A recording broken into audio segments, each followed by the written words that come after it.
You're live. Okay. Where's the camera? There it is. Keep looking over there. Got this new setup to sort out. Alright, is this chat working or what? Looks like it. Can I pop it out over here? Pop it out. Perfect. Okay. Hello to everybody. I think I'm live now. So, alright, I see there's some people that were already in the chat before we got started. So hello to all of you. Let me just check and make sure we've got all the angles working here. Numero dos. And then up here.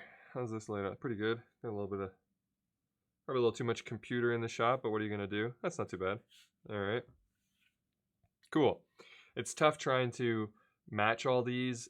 When you do it in post, it's fine because you can take your time with it. But for the live stream, I had to try and use different profiles on the different cameras that I thought meshed well. So I'm using my regular kind of LUT setup on the Blackmagic, and I'm using like HLG 3709 with like a white balance adjustment to try and make it match. And then this one, same idea, but I had to shift the one to a bit more magenta than I normally would in order to make it match the other one so that the two shots kind of look similar like that, you see? A little bit weird, but it's going okay, I think. Let's see who's here. Today, I'm gonna go over, I got a whole pile of products here that didn't make full reviews, or I had a plan for review and then they were gonna go together and something, just a bunch of complications. But I still think that some of these products are worth talking about, so that's what I want to do today. The ones that I don't think are worth talking about wouldn't even make it on a live stream. Hello to everybody that's here. I see Ryan, Eric. Hey guys, how's it going? Great set, by the way. Thanks a lot. If I lean like this and talk at the laptop, how is it? It's kind of weird. Normally I have my screen right here and I can see the comments, but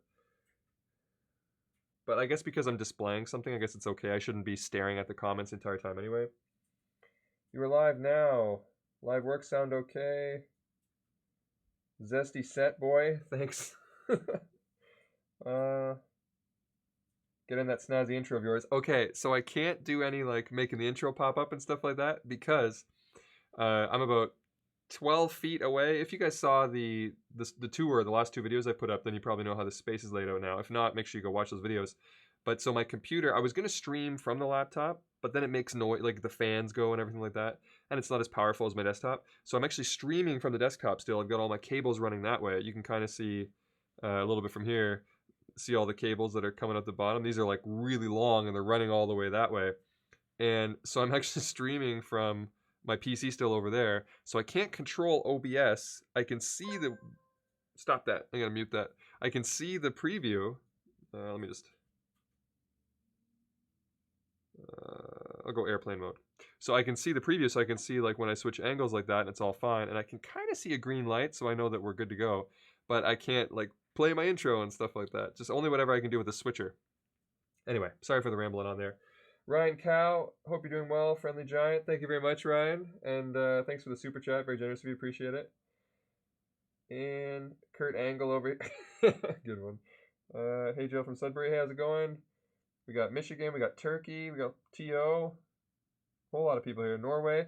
All right, thanks for joining, everybody. Are you streaming to the Blackmagic? I am. That camera, this one is the Blackmagic. And then that's the Sony a7 III. And this is the Sony a6600. Some people are asking me why I chose the a6600. There's a good deal on it. It might still be going on because a big part of it was the price difference between the a6600 and the competition makes it where you have to, wonder if it's a good buy. But I think B&H has it for like $200 off right now, so it starts to narrow that gap and becomes a pretty viable option because the autofocus is outstanding on it. This whole thing has been with autofocus, and you see how just I moved my hands away and it focused right on the mat again. And I have it set a little bit less responsive so that it doesn't freak us out during the stream, but you can see like if I want to show you something, it's pretty good, and then if I take it away, that's crazy good, right? So that's the main reason why I chose the a6600. It's got like the best autofocus Sony has right now. So,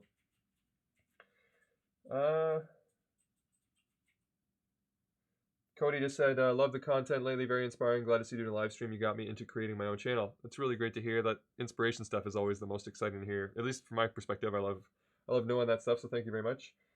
And okay, I think thanks to everybody for all the comments and the kind words and everything. So let's jump into it because I don't know how long it's going to take to go through all this stuff. So let's see. What's the first thing I've got here? Okay, so I've got, let's start with this one.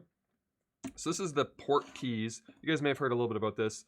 I got this sent to me to use with the Blackmagic. And I'm going to talk about the Tilta Nucleus Nano as well, because I was going to use that alongside it. That's the reason why this kind of fell through, because it didn't work together and I had a whole plan. So let me pop this open. Let's see what we're working with here. So this one comes in a little cute little Pelican case. So this is cables, and there's your like flash drive for manual and stuff like that. And inside here is a little monitor. So that's just an extra screen in there. I'm going to close this up and put it over here. So this is a monitor. It's the Portkeys BM5. And what makes it interesting, I suppose, is that it has this particular one. This is a separate module.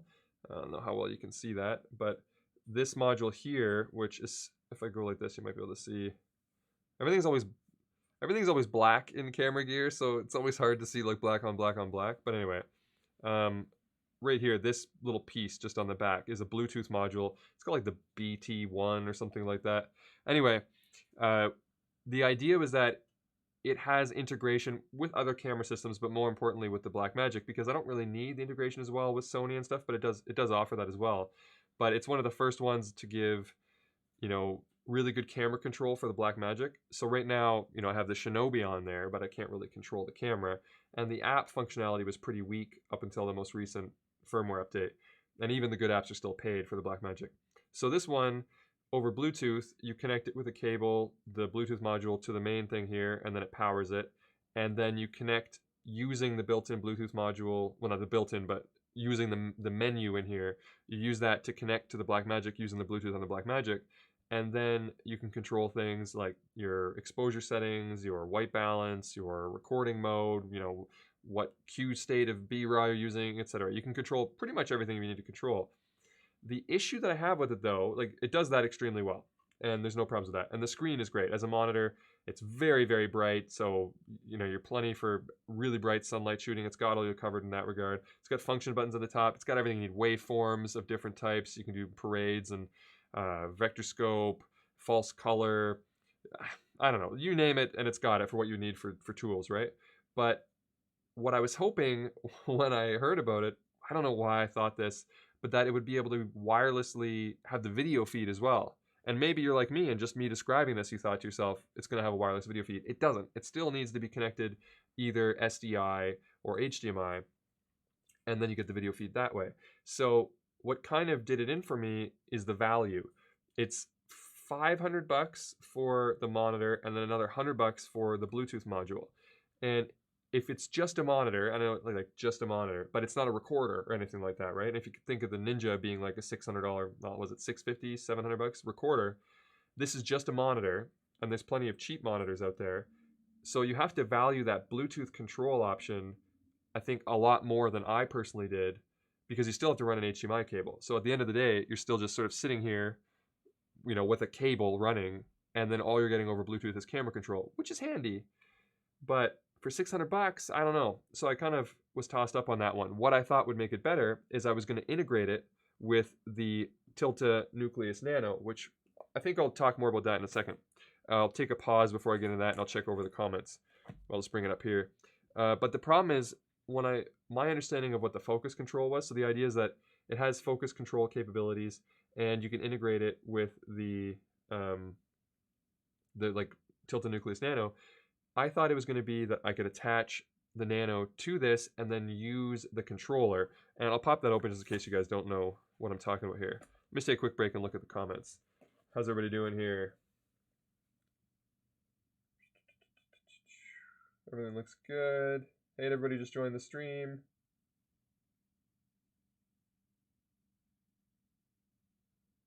Thanks for all the kind words about the stream. It's good to hear. Did you still use HLG3 or another profile, and why? So for the live streams, for this one, I'm using HLG3. The main reason why is it's a lot easier to get looking good quickly over a live stream than S-Log2 is. But when I record video in here for that I'm going to edit and do in post, I do S-Log. Just, I'm okay with a little extra latitude, and I have control over the lighting and the noise. I think that I think S-Log2 is probably better if you have more control over it. HLG3 is probably better, or just HLG in general is better if you want a quicker turnaround. Some people have trouble getting HLG to look the way they want, though, in which case it takes longer. So I don't know. But I'm using HLG just because it's a more deliverable image for the live stream.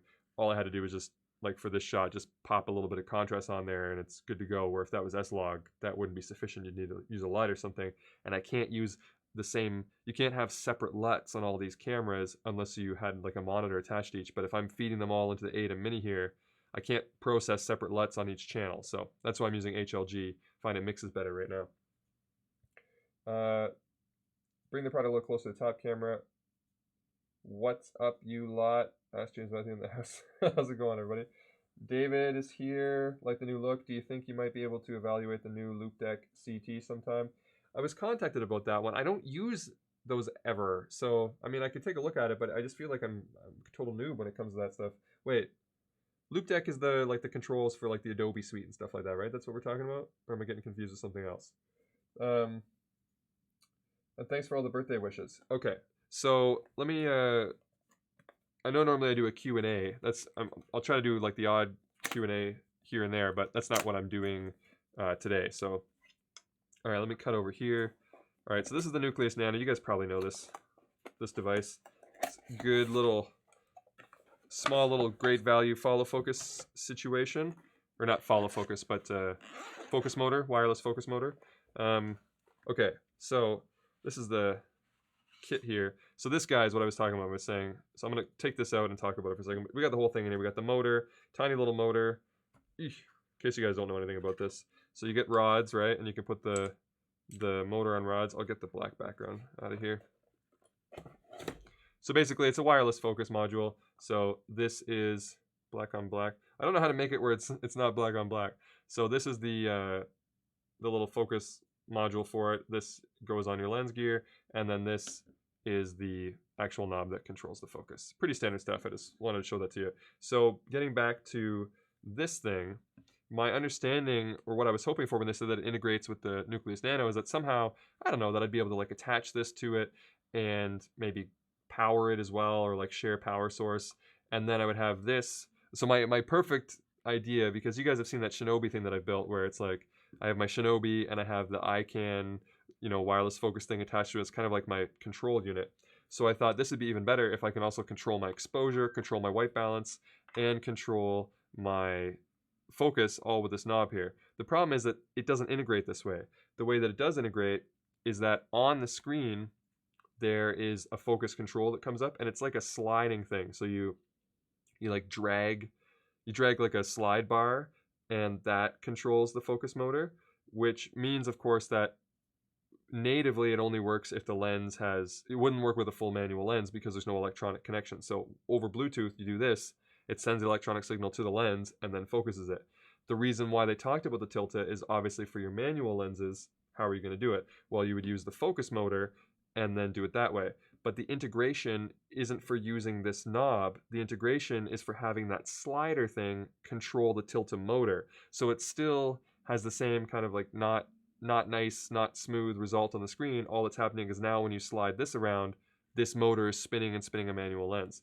So those two regards made it where it didn't, I was like, oh, that's going to be great. I'm going to make a video that's going to be like, you know, all-in-one super awesome control for your Blackmagic. And it turned out to be, you know, I don't mean to say this super negatively, but it turned out it's a $600 monitor that you can kind of connect your peripherals to. And it's like, well, you can do that with anything, really. Like I said, I have the Shinobi and I have the ICANN and I have them just rigged up, you know, on my own with some micro USB cables and stuff like that. I mean, the only difference, the only real added difference is that this one can control the camera functions.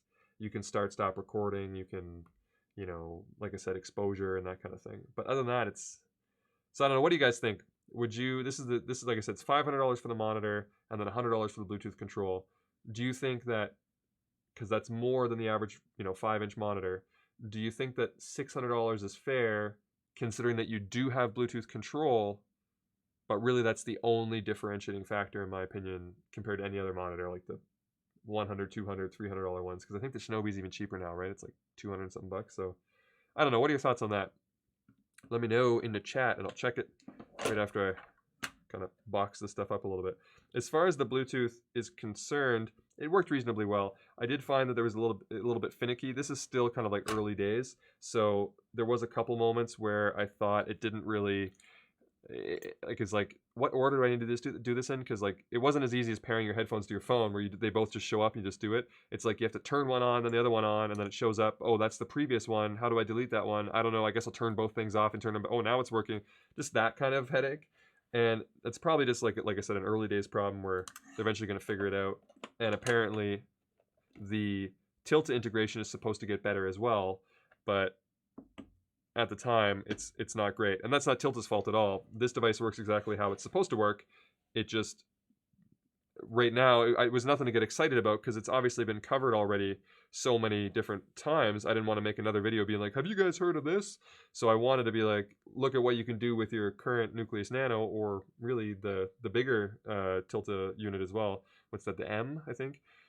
I wanted to show what you could do with that, but because the integration isn't there, you can't really do anything. It just works the same way, and you don't even get to use the knob. And this knob is what makes the Nucleus Nano so awesome.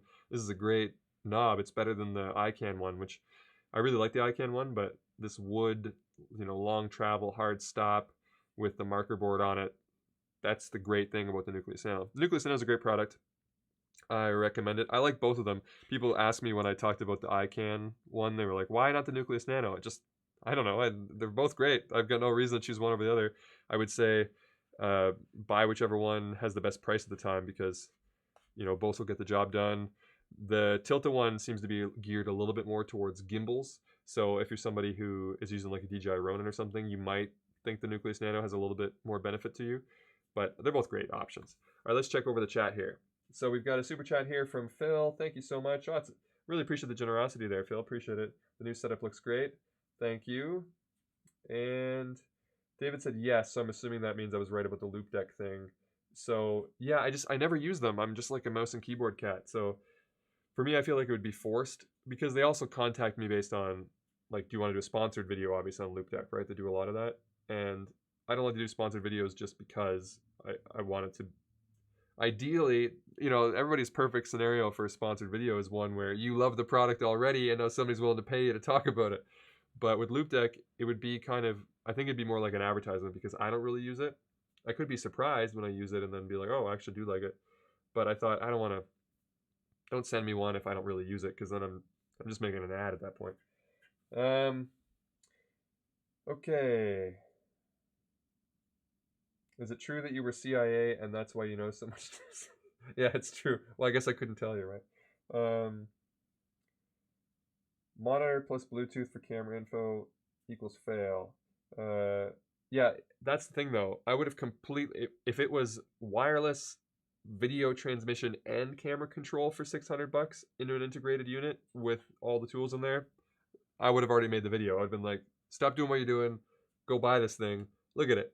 And it has a big antenna on it too. I forgot to tell you, but there's like a big antenna you can attach.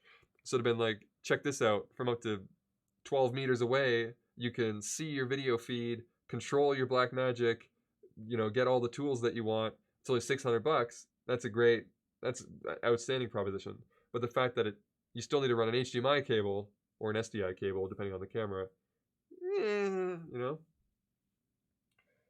Would you recommend the Nikon Z6 for stills? Yeah, I don't see why not. I think if you're primarily photography, though, generally the higher resolution sensor is probably better for you. In that case, it's the 7, right? Yeah. So I'd probably go that way if you're only doing stills, if you can afford it. If not, the 6 is fine. Just normally the conversation comes down to, 6 for video, 7 for stills. Love the new setup, and you 100% sold me on the ADEM today. Thanks, Gary. Appreciate it. Nice of you to join the stream. Gerald, could you recommend an audio interface for a Windows 10 user? Focusrite won't do it for me. Steinberg works really well with Windows. If it's like a driver integration thing, the Steinberg drivers are, built around Windows architecture. They're outstanding. Steinberg is great. Only limitations I would say on it is the headphone amp isn't super powerful, so you want to stick to that, like, 30 ohms, medium sensitivity type of headphone. If you're shooting up there in like the 80 ohms and higher sensitivity stuff, it's not going to work as well for powering your headphones, so you might need a separate headphone amp. Beyond that, you're going to step up in price. There are some other products, but solely on the Windows idea, Steinberg is a good bang for the buck. There's also that other one, which I can never remember what the heck they're called, but they also do really well with Windows drivers. Really, really, really popular, but not Focusrite. You guys might be able to help me out. I want to say it starts with a D. I think they're English. It's like Audent, ID4. I think I'm somewhere around there. Probably enough for you guys to answer the question for me. They're good too. I can imagine the Bluetooth being particularly for those rigging their P4K with V-mount flush against the stock screen. Doesn't make controlling the camera impossible.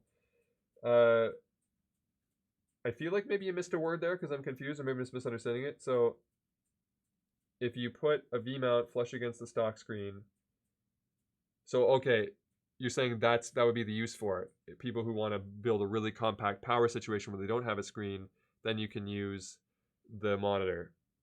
Fair, and the controls would be handy as well. The reason why I don't love that idea is I don't want to put myself in a situation where I'm relying completely on Bluetooth. So if you're already in a situation where you can't really use the screen and you're saying, oh, well, the Bluetooth one will work, that's a bit iffy for me. I'd like it where if something's acting weird and you're in time, you just go screw it and you go to the camera and you just do it manually and you run back. That would be, but I see what you're saying. It is true that it could be handy in that situation. What kind of home bandwidth do you need to have such a clean stream? Well, first of all, thank you. And second of all, this stream I'm using 7 megabits per second up, but YouTube constantly yells at me here. I've got like 6 suggestions in a row that says you don't need that. You only need 4,500. I don't know if that's true. Maybe there's a big difference in the 45 and but I should give you an answer that's megabits per second. So and that's upload. So you would want your upload to be at the most 80% of what you're using. So in this case, say you had 10 megabits per second up, then you could use up to 8 megabits per second, assuming that nobody else is sharing. I've got 25 here. So somebody else is using a computer, nothing too intense, and I'm doing 7 up. So I'm nowhere near even half of that 80%. And you can do this. So I would say anywhere from 7 to 10 megabits per second up should be adequate to get a pretty good stream, especially when there's not much movement. The biggest thing is the more movement, the harder it's going to be. So with the talking head, you don't need a lot. I ordered my Ada Mini, can't wait. Awesome. Video looks so good. Thanks, guys. Oh, we did that thing where the chat jumped. I'm going to try to blast. I'm always so slow, so I'm going to try to blast through a little bit here, but appreciate all the compliments on the setup. Thanks so much. Nice to see everybody coming in here. We got some from Germany. I think I saw somebody from Greenland. I opted for the Axon Cine Eye plus iPad plus Nucleus N. Yeah, exactly. So you just sort of built your own. And that's I don't know. The iPad Mini is kind of hard to factor in there, but what was your total cost with the Cine Eye and the Nucleus N would have cost you about, what, $400 or $500, and then you factor in the iPad. Obviously, it's going to be more money, but then you still have the functionality of the iPad and the Nucleus N and all those things separately, because it wasn't $600 plus the Nucleus. So for all the stuff I have, I'm probably like in it for $900. So if you can build something similar for $900, then I think you're doing well.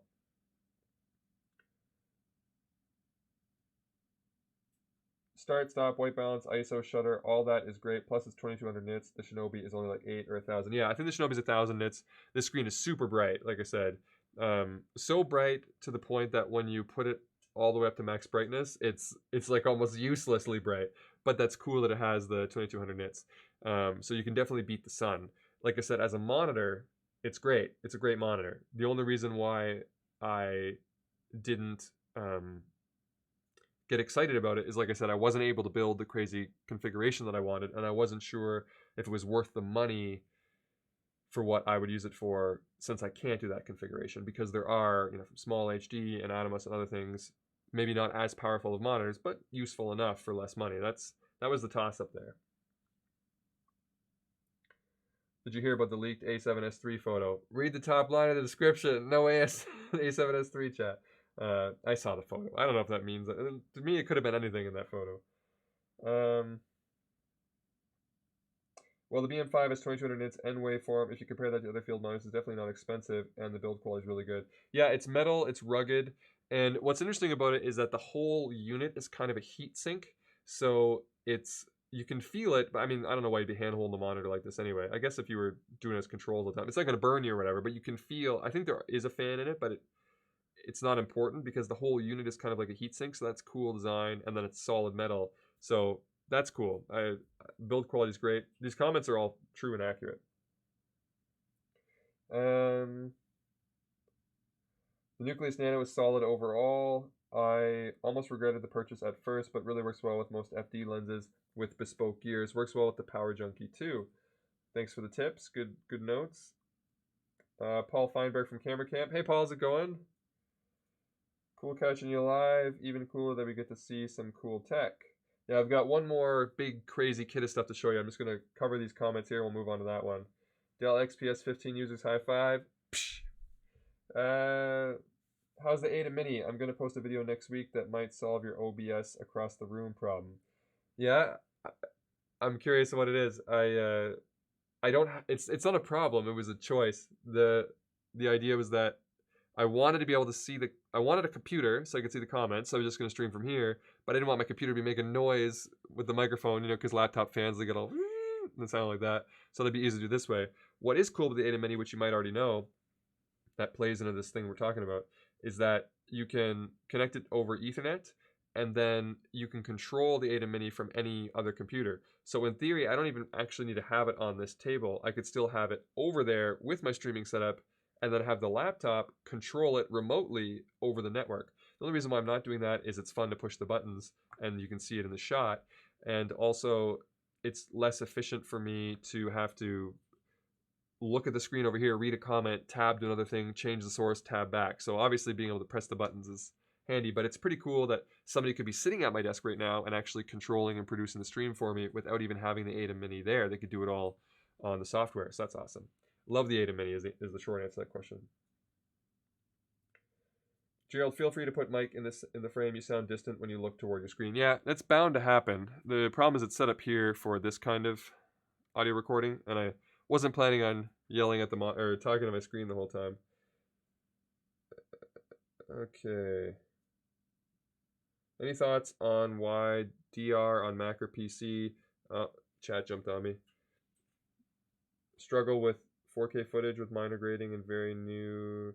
I don't actually have that problem, so I'm not sure. It must be. It either could be your graphics card or your processor. It could be a few things, but I don't have a specific answer for you. Sorry, I don't have any issues with it. Okay, scrolling down here. Impedance, not sensitivity. Yeah, the ohms of a headphone are impedance, but I think a common or an oftenly press 1, please. It's good. I can see the grip. I just had Julie was checking to see if my stream was going okay, and she reached over to look at the dropped frames if there was any, and put her hand right on the controls of the new autonomous desk, so it started like raising up in the middle of it. So I could see the green light. It's probably better if I just monitor from here. If that's could be pulling cables out of the wall. Anyway, what the hell was I talking about? Oh yeah. So it's not like I don't understand electrical terms. I know that ohms are for resistance. The reason why I said that is that often people confuse that only the ohms is all that matters for how well a device is able to drive a set of headphones. So they'll be like, oh, these are 80 ohms, these are 250 ohms. But the sensitivity as well, in addition to that, is what determines your perceived sort of like effect of volume based on where you turn the knob on the device. So that's why I said devices that are greater that have a harsher than medium sensitivity or like higher than 30 or so ohms, you'll find difficult to drive. If they have like a low sensitivity or a high sensitivity or a low impedance, then you'll be able to drive them easily. I don't know. That's why just make sure you look, when you buy things like this too, check the specs. Don't only look at the resistance, don't only look at the impedance, also look at the sensitivity, because it's same for microphones and for headphones. It actually has a bigger or has an equally important impact, is what I mean to say. I think I got my words crossed there, but you get what I'm saying. Okay, audient. So I was close there with that. Your shout out from Renee Ritchie was dope to see. I definitely agree with his points. Thanks so much. Yeah, I was pretty excited about that. It's great. DSLR video shooter does those fantastic build videos. I like the one stand filming rig. Do you similar for affordable light group replace affordable lights for too heavy? Yeah, I do like his videos a lot. I don't do anything like he does. All my stuff is all separate and like scattered, and I use all the devices that you'd be aware of. So I don't have any of those sweet build ideas. I'll leave those to Caleb. Wouldn't want to steal his market. PD Movie Live Air 2, great compact wireless focus. That's the one I was talking about. I said the iCan. It's the PD movie. I don't know if they just like two different names or they're selling the same product or what it is, but the one that I have is the iCan PD Live Air, whatever. Like it's I call it the iCan one, but that's the one that I meant when I said I use that one. I think they're both good, that one and the Tilta. Are you planning to get the new Mac Pro? No, not at all. I'm not an Apple fan due to their it's nothing to do with their products. Well, a little bit to do with their products. Um, I'm more of a function over form person, but I also don't really like the tactics they've had for the last several years in terms of, you know, I'm the person who likes to tinker and build things and fix things and stuff. So for me, me and Apple don't really, we're not in the same, we don't jive. So it's not for me. What's a good mouse for Photoshop and Lightroom? Want to buy a new one? I love, if you just, my most recent video I posted, I talk about my mouse. It's the Logitech G502. I think it's like probably the greatest mouse ever. That's my pick. Got a super chat here from Cameron Glenn. How do you feel about 4-axis motion controlled sliders versus gimbals? I know you're excited about the slide pod, but haven't seen you with any others. 4,000 seems a bit much for moves I feel like I can replicate on a gimbal. Yeah, I think it depends. The thing that's, unless you're talking about like a gimbal on a tripod, if you're talking about handheld with a gimbal, the thing that separates it first of all is repeatability. Even if you're really great with a gimbal, I don't know that you can do anything perfectly repeatable. So what I love about these systems, and I've actually got the new Rhino Arc 2 system coming to me that I want to check out, because I've got the Edelkrone, and it's great, but has some things that I don't like about it, and I think the Rhino might have fixed those, which it was bound to happen, right? Eventually Edelkrone was going to get knocked off. Not knocked off, like imitated, but knocked off the pedestal #1 spot.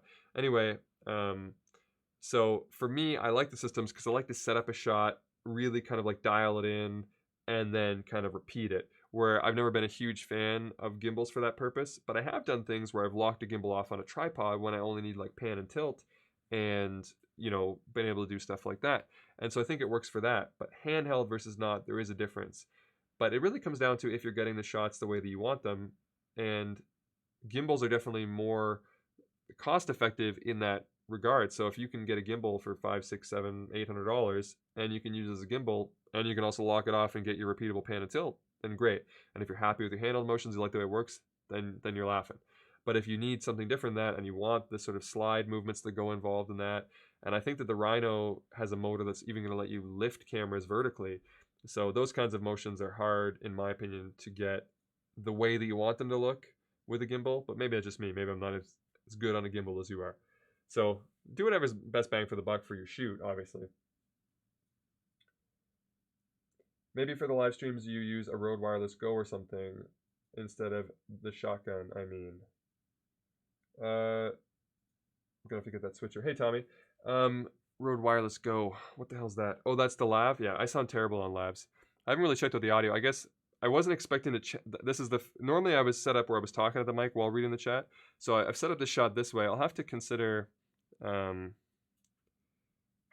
my mic situation for the next live stream. Maybe I'll shoot it over this way or something instead of from above. This obviously works best when I do my videos this way, which is what I thought I was going to be doing. I thought I'd be talking about here, but I always get caught up in the chat. But I should get on with the rest of the presentation here. But hey to Tommy and hey to Alex, how's it going?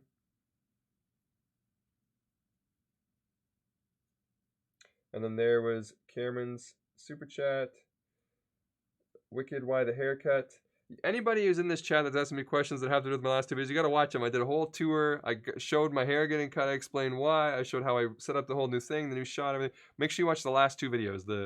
Just go to my videos and see my two most recent ones. They're everything that's been going on around here. So check those out. Because there's a lot of questions about why I cut my hair and stuff like that. The short answer is that it's inefficient to have long hair. The only way it's efficient is if you just put it up in a bun all the time. But then if you constantly put your hair up in a bun, you got to ask yourself, why do I have long hair? And why am I taking extra time to like wash it and condition it in a certain way and buy certain products just to put it up? But if you don't have it up, then you can't cook or do dishes or work on the computer or anything because it constantly gets in your face. So it's just wasting time, and I don't want to waste time on my hair. That's the short answer. Okay. Is it just me or is he in super low resolution? Looks like 320 by 320. It looks good to me. I would say that maybe just your connection wavered there for a second, but my preview looks solid over here. Okay. All right, so I'm going to move on to the next product. But yeah, the Tilta Nucleus Nano. I know you guys have asked about it. I know I didn't make a dedicated video on it. I think it's great. I think there's other videos out there that explain all the functions so you can watch them and see if it's something that's for you. Works well. Really works well on a gimbal. Great choice for that. I also like the iCan PD Movie Live Air one. Not really particularly. I think that they kind of trade off. Something that you'll notice is it'll depend on how you want your batteries and your cables to be applied. On the Nucleus N, the batteries go in the controller and not in the motor. The motor has to be cabled up, like USB power or something like that. Where the opposite is true on the PD Movie, the iCan Live Air one. That one, the controller has a built-in rechargeable battery to it, and you can plug it in over USB and use it that way. But if you unplug it, it still has like, a day's life in it. And then the motor takes Canon LPE12 batteries or something like that. So, and that one can't be powered wired, where I kind of wish that both systems would allow both things. I wish that the iCan one would allow you to use the motor powered or over a battery, like wired over a battery, like it does with the controller. And the Nucleus N, the controller allows you to use a battery or powered, but the motor only allows you to use wired. So I wish it also had both options. And I also think it'd be cool if when the controller on the Nucleus Nano, this would be my only request, if the controller, when plugged in, also charges the battery. So that way, if you are running it off your V-mount over USB and you were using the controller that way, and then you wanted to toss it to somebody or go remote, and you took it off the side of your camera because there's a little clamp that comes with it, that now the battery's fully charged, where I don't think it works that way.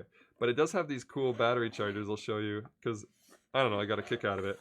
So, these batteries are, this battery's like impossible to pull out. The foam is so tight. Maybe if I pull this out, it'll be easier. Hang on. Why am I having such a hard time with this foam? There we go. No, it's still impossible to get out. So I'll show you this one. So let me get the battery out of here. So this battery, this is like some newer charger they have for it. It's got these like magnets. I think this is really cool. You just snap magnets onto the battery, and then it's a USB charger. Isn't that kind of wild? Looks like my finger. Hang on, look at that. Anyway, I thought that was kind of cool. So, yeah, those batteries go in there firm. They don't really come out easy. That's not a complaint. I'm just saying I can't negotiate the foam. Alrighty. So I'm going to show you the other product that I didn't make a full video on. But yeah, like the I just realized I was talking to a camera that wasn't pointed at me. Like the Nucleus Nano, and I like the Portkeys BM5 as a monitor. I think it's an outstanding monitor. I just think it might be a bit pricey. The thing is that there's sort of diminishing returns and incremental factors on anything. So maybe for most people 1,000 nits is enough. Then if you try to fairly price 2,000 nits, how do you know how much to charge for it? I don't know. Like, it's obviously has to go up in price. But that's when the value comes in, and value also has to be applied to what you're doing it for. So if I don't need 2,000 nits, then for me, it's just a really expensive 1,000 nits monitor. That's as far as I'm going to go. But if you need 2,000 nits, then it just becomes, that's the buy, and then that's the end of that. So it always comes down to what you need. For me, it's a little bit more pricey than what I need. I do think the Bluetooth control is great, but for me, it wasn't enough to want to spend the amount of money required for that. Now, if somehow it had wireless video, I would pay even more than that, all integrated. I'd probably pay like $800 for one unit that could do that all. But that's neither here nor there. Okay, let me just check the last couple messages here, and then I'll show you the next product. Thanks for the kind words on the stream. And any comments on anamorphic in general, and any comment on the Sue-Ray anamorphic lens? Well, I've got it sitting right over there. I like it. It's awesome. It's really fun. I'm going to make a video on it soon. Anamorphic's fun as well. I think that people sometimes go for anamorphic for the wrong reasons, but I think it can be fun and interesting and definitely help you achieve that, more filmic, cinematic type look. But don't make it a gimmick, I would say, is my best advice on that. And never fake it, too. The faking of anamorphic is really weird and gimmicky. Go APPR Studio, thank you for the kind words. And we've got a super chat here from Mark James. Thank you so much for your generosity. Really appreciate that. That is very generous of you. Long hair plus more shampoo equals less money for gear. You got it. Okay. We also got a super chat here from Donna Did It. Hey, Justin, how's it going? What is your favorite Christmas song? I am a fan of two come to mind. Oh Holy Night, and I don't know if this counts, but you know how oh, what the hell's the name of that group? Is it? It's that orchestra that does the Christmas song. Not Brian Setzer Orchestra. It's Siberian. What the hell's that? Oh man. They did Herald of the Bells or whatever, right? What am I thinking of? Carol of the Bells by Trans-Siberian Orchestra. If that counts as a Christmas song, which I think it should, that's always been one of my favorite ones. Good question. That's a fine question. What about you? What are we talking about here? Zcam E2. I reached out to Zcam to get them to send me one so I could give it a try because you guys constantly ask me about it. I even talked to the CEO and met the CEO at Profusion and then said, you know, my viewers really want to see some stuff about this. You know, send me one. So not to keep even, just like lend me one so I can test it and let them know my thoughts on it. Never heard back. I don't know. Guess they don't want people to talk about it really, so who knows. It'd be hilarious if the camera conspiracies guy just wandered in the studio. Yeah, I guess that would be pretty funny. It would surprise me as well. Okay, I see you guys all filled it in. I was like, what's that? Brian Setzer Orchestra. You guys like Trans-Siberian. I love it when that happens. You fill in the chat because I'm so stupid. All right. My friend Bill Hudson is their guitarist. That's awesome. Yeah, they rock. What do you think of the Rode Video Mic NTG? Do you think it will be the ultimate YouTube mic? I think it's got a lot of potential. I haven't thoroughly tested it yet, though. That's coming soon. I am a tad concerned about how close it is to the D80 D3 Pro, but like I said, let me hold off my opinions until I test it. Is it better to buy SLR Magic Anamorphic 1.33 times instead of Sure if you already got the lens? Potentially, the Sure one is going to have like an early bird pricing on it, so you have to factor in, I guess, like how that pricing is going to affect you and what you're looking for. And right now, I think they're only running that one focal length, and obviously what focal lengths you need will be important as well. So there's a lot of variables there, but I think you just have to do the math on it and decide.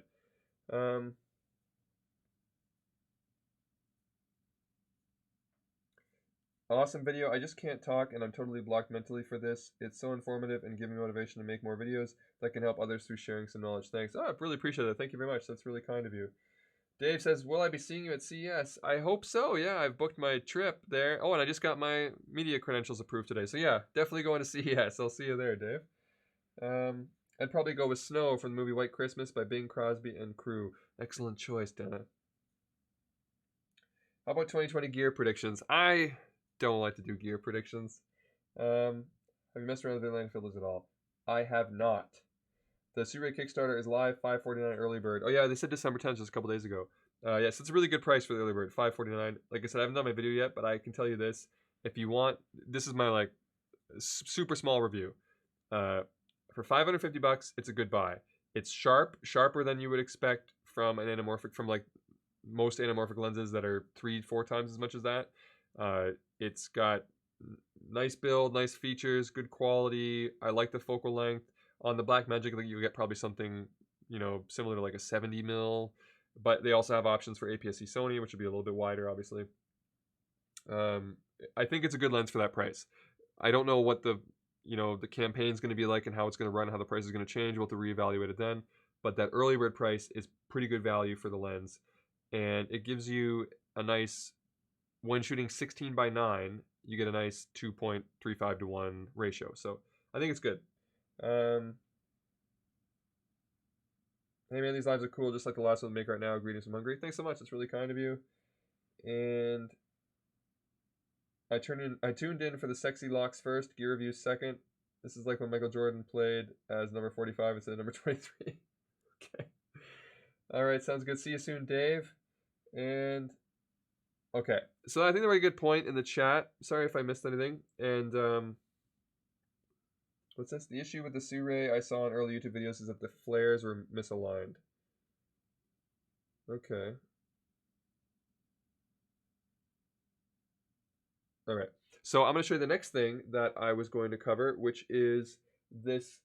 I'm trying to pick it up without knocking everything over. You guys might have seen a little bit about this. I know Tommy Calloway did a video on it, which is pretty thorough if you want to check that out. So this is the Godox S30, which is their like mini spotlight, and it's got a few different power options. I've got it right now attached to this V mount or Sony L series mount that you can. It comes in the package. There's a kit, and I'm not sure how many things you get in the kit. I think that mostly everything but the lenses that I'm going to show you all come in the kit, but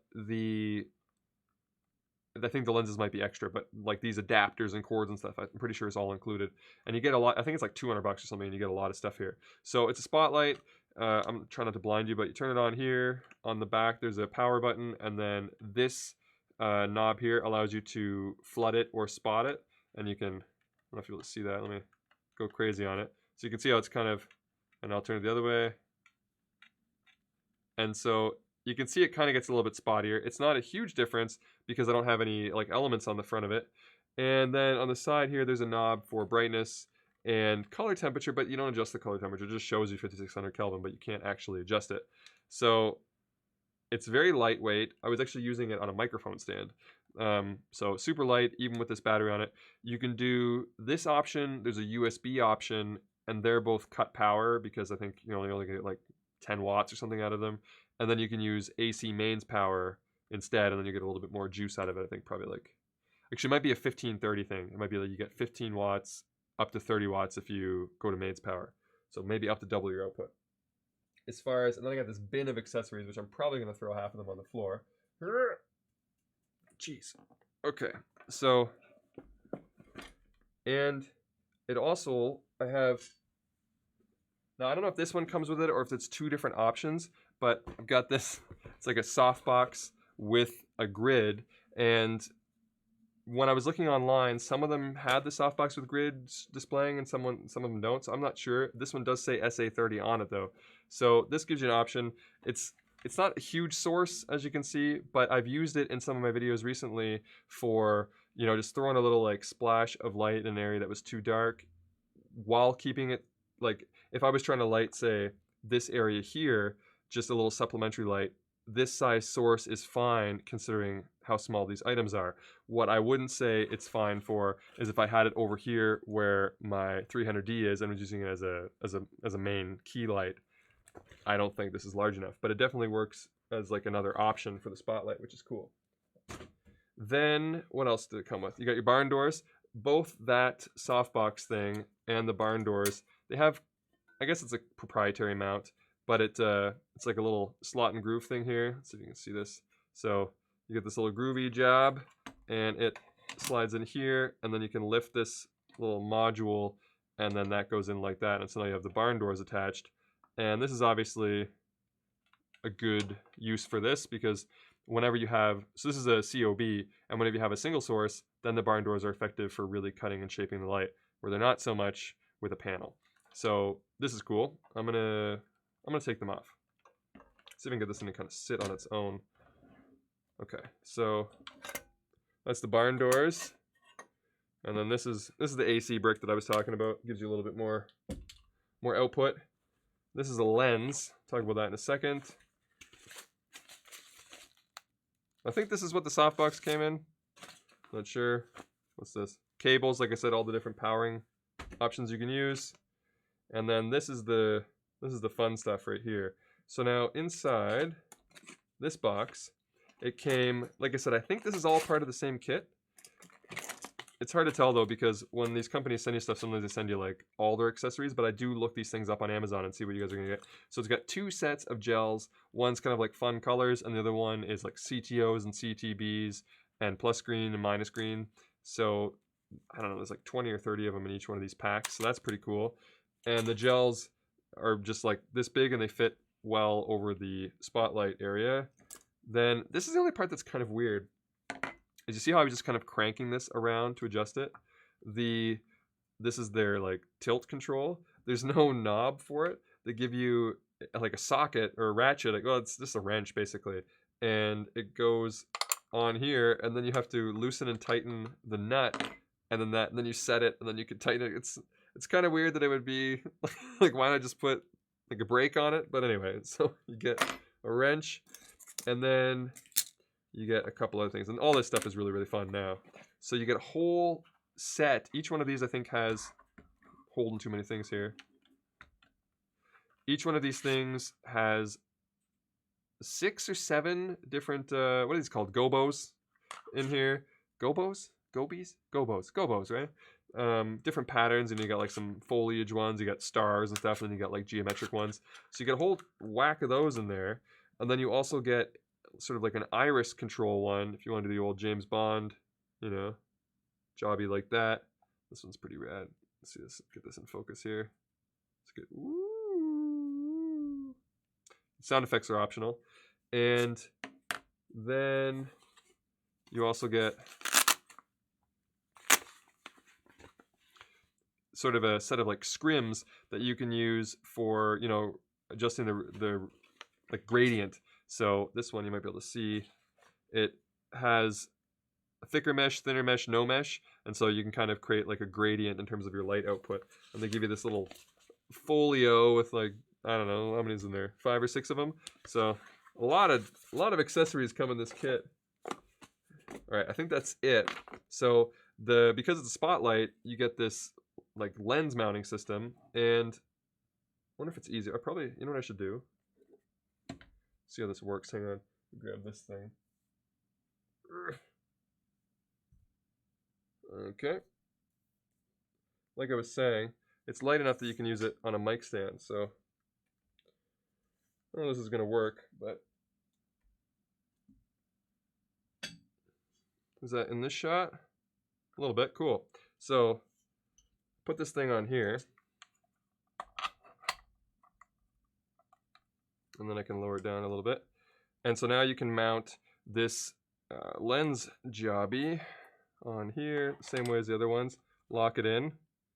And then now with this little lens cap, this one is 150 millimeter f2.2, and they sent 3 lens options. Now I don't know if the lenses come in a kit or if you have to buy each one of them separately, but there's also like an 85 millimeter and a 50 millimeter or something. So different lens options. And I'm gonna do a demonstration of this. I just want to see if I miss anything in the chat. Give me a second here. Prepare for bad audio. So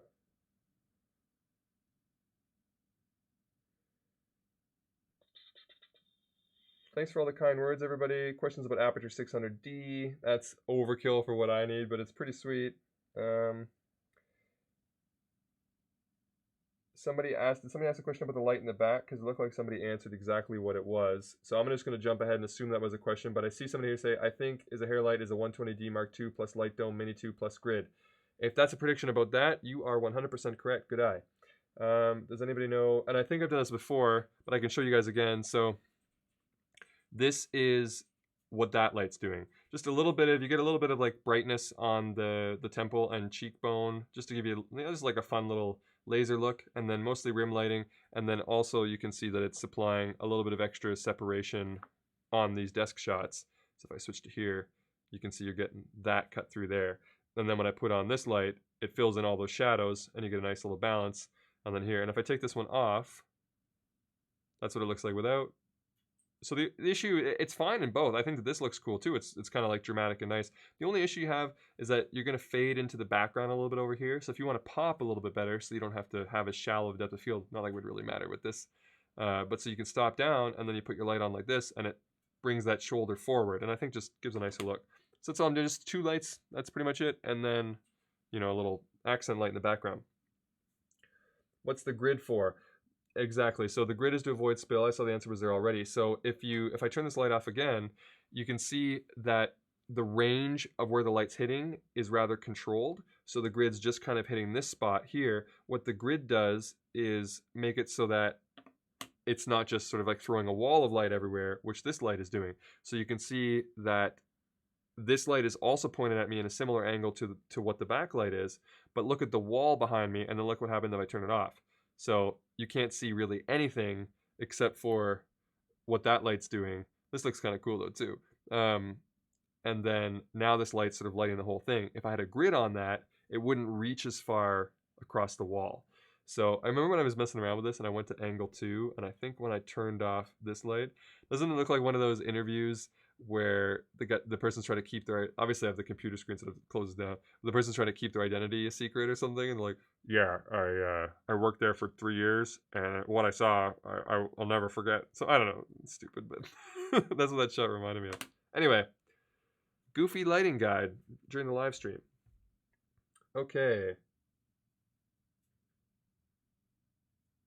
See where I was here. Appreciate all the kind words. Somebody mentioned, where was I here? Aaron says, so cool to see the Ada Mini in use. I love that thing. Been super fun to play with so far. Yeah, it is a lot of fun. I agree. Thanks for those that are joining late. Glad to see that you could make it. Your lighting is perfectly dialed in. I approve. Thanks, Tommy. I know that you did this video. You guys go check out Tommy Calloway's video on this if you want to know more. By the way, Tommy, funny thing, I was watching Philip DeFranco. I think it's the most recent episode, but if you haven't seen it, somebody did something crazy. I don't know what it was in the news, and his name was Tommy Calloway, and I was so tempted to take the Philip DeFranco segment and just put your picture over the picture of the guy and be like, and he's talking about you and all your crazy exploits. So you should go watch. It's either the last one or the second last episode of Phil DeFranco where Tommy Calloway is mentioned in the video 100 times. Okay, so I'm gonna jump back to this thing. The hair light is off. What does that mean? Oh yeah, thanks. Good tips, fam. Thanks. I love how you guys all see it at the same time, and then the chat's rolling. Like, you forgot to turn the light back on. Okay, we're good to go. Although it might be effective when I'm about to use this thing. Okay, so we got a lens on here, right? We got the 150mm lens. This is a serious lens now. So what I'm going to flip this around and shoot it on the back wall here. See if we can get that in there. And maybe we'll just angle it up a little bit so that we can see it better. Okay, so, and I'll lower this so it's not blocking it all. So we'll do that. Try to find a nice clean spot on the wall to shine this. Okay, so now we can adjust, just like you would focus a lens on your camera, we can focus this lens by sliding it in and out. Can you see from this angle any better? Yeah, you can. So, don't even say anything. So we slide this out, then it gets a little bit wider, and if we slide it this way, see, we can tighten up that circle. Now, we also have to adjust our flood control here because clearly we're not filling that circle all the way. So we want to make it all the way concentrated like that, and then now we can just dial in until you get a really sharp line. Okay, so something like that. And then we'll just tighten it down.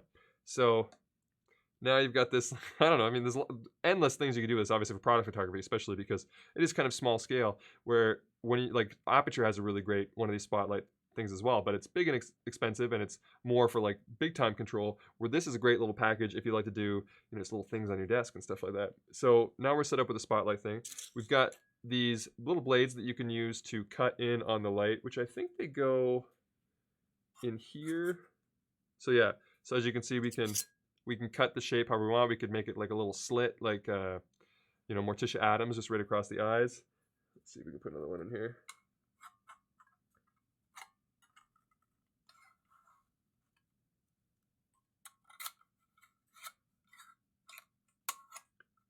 Eesh. Oh yeah, you got to pinch this and then lift this up. That's how. I can't see what I'm doing from this angle. All right, there we go. We got a weird half face there, and then we can stick one above. There we go. There's your little Morticia Addams lighting. Anyway, you get the idea. Oh, gotta ratchet that down a little bit tighter. I like to keep it somewhat loose so I don't have to actually use the tool. And then we've got these two things. So this one is the one that you can put the gobos, is that what we're calling these? Put the gobos in, which actually there's one that comes with its own, like, that thin slot method. Let me grab one. So the only thing that's kind of weird is the way that you install these. So you see how there's like these like 2 finger grooves? You have to like, I don't know. It's okay getting it off. Stick it in there. And then when you try to tighten it back up, you have to like use, I don't know, it's weird. You use just 2 fingers to kind of, like, look at this. It's weird. Once you get it going though. Okay. So we can stick that in, think like this. No, hang on. I don't get what I'm doing. Well, I think it goes like this. There we go. You put that in there. Oh, wasn't showing the right screen. So, yeah, slide this thing in from the top, and now you've got your gobo that's making that thin little slit like that, which is pretty cool. But alternatively, the one that I like, so I'll show you once again, taking this thing out because it is kind of screwy. There's like 2 finger grooves here. You have to like wrench it with your fingers. It's strange.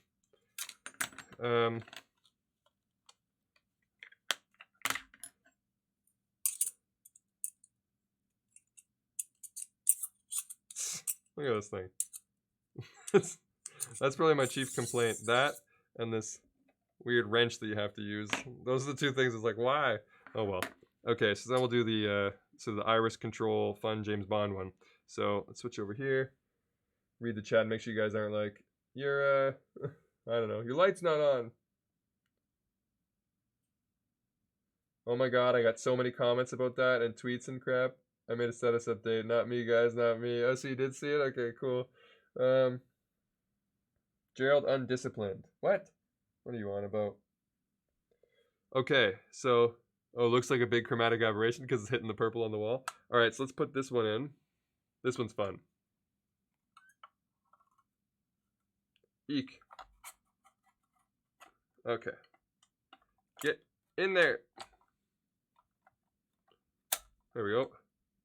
Okay, so now you can probably see there's this like little lever here. So now when we adjust the lever, we can control, let me angle this back up for you. We can control the size, obviously, of our spot. So like you can make it into this like little micro dot if you wanted to just illuminate the smallest thing in a scene, which actually isn't a terribly not useful idea. So like see on this GVM, we could actually shape it and control it so that we're just lighting a certain spot, like the controls like that. You get kind of a neat look. Like I said, this stuff is really useful in product photography. Or using the blades that I was talking about, you could shape it into a perfect square rectangle and then light just the poster on your wall. Or if you had like a painting, you could have the light line up perfectly with the painting using the lens to dial in the size of it and then cut the shape exactly how you want. So that's kind of cool, and I find this moves very, very, very smoothly, which I like as well. You could even actually use it, I suppose, like on video if you wanted to show like a transition or something quicker, if you wanted to like, you know, to the product. I don't know. I think it's cool. It's fun. I think that's pretty much it for, you know, all the little gadgets that you can do to play with this thing. Like I said, you can swap out the lenses and you can add your, and then gels, obviously. That was the other thing, is that you can take the gels and you can slide them in to color them. It's not going to be much sense of me doing that now because we're already picking up a lot of color here. So let me turn this off. And it's, I know often you guys ask me about key light capabilities. To give you an idea, it might be a bit absurd, but of how bright it is with the battery power, which is what we're running right now. I will turn off this light and I'll just shine this on me from the side. So it's capable of being way brighter than you need. This is, what am I set to? Probably f1.3, that's with the speed booster, so we're looking at probably like an f2.6, f2.5, I would say, probably like a 2.5 ISO 800, and you're like this. So I mean, it is bright enough. The problem is just how you're going to control the light. So if you're going to throw it way over there so you get a good angle on it, which I can give you like a quick little perspective on. This is dangerous. So, jeez. Okay. So I can't see because I'm looking right at it. So that's 100% of that. And then, if you remember I was talking about the softbox, I'll just kind of hold it up. So, now you can get a rough idea. I can't see at all.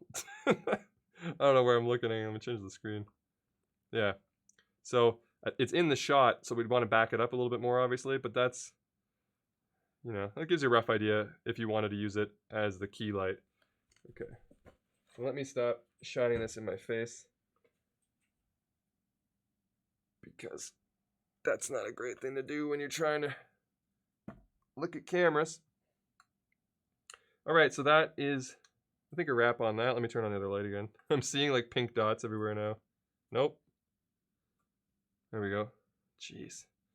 Okay, so that was the Godox, or Godox if you prefer. I always just say Godox, and then I think it was like somebody official say that it's actually Godox, so I don't know. That's the S30, which is their little mini spotlight. What do you guys think of that? You think it's kind of cool? Like I said, I think it's a cool product. All these products that I'm talking about today, I thought were cool, they were good.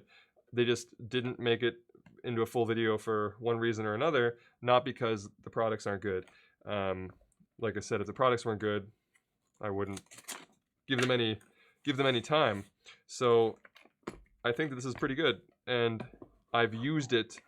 Like, it's sort of been one of those things where it came in a pinch a few times. Despite all the lights that I have, there's been a couple scenarios where recently, in the last like month, I've had it for a while, where I've been like, oh, that'd be perfect for that.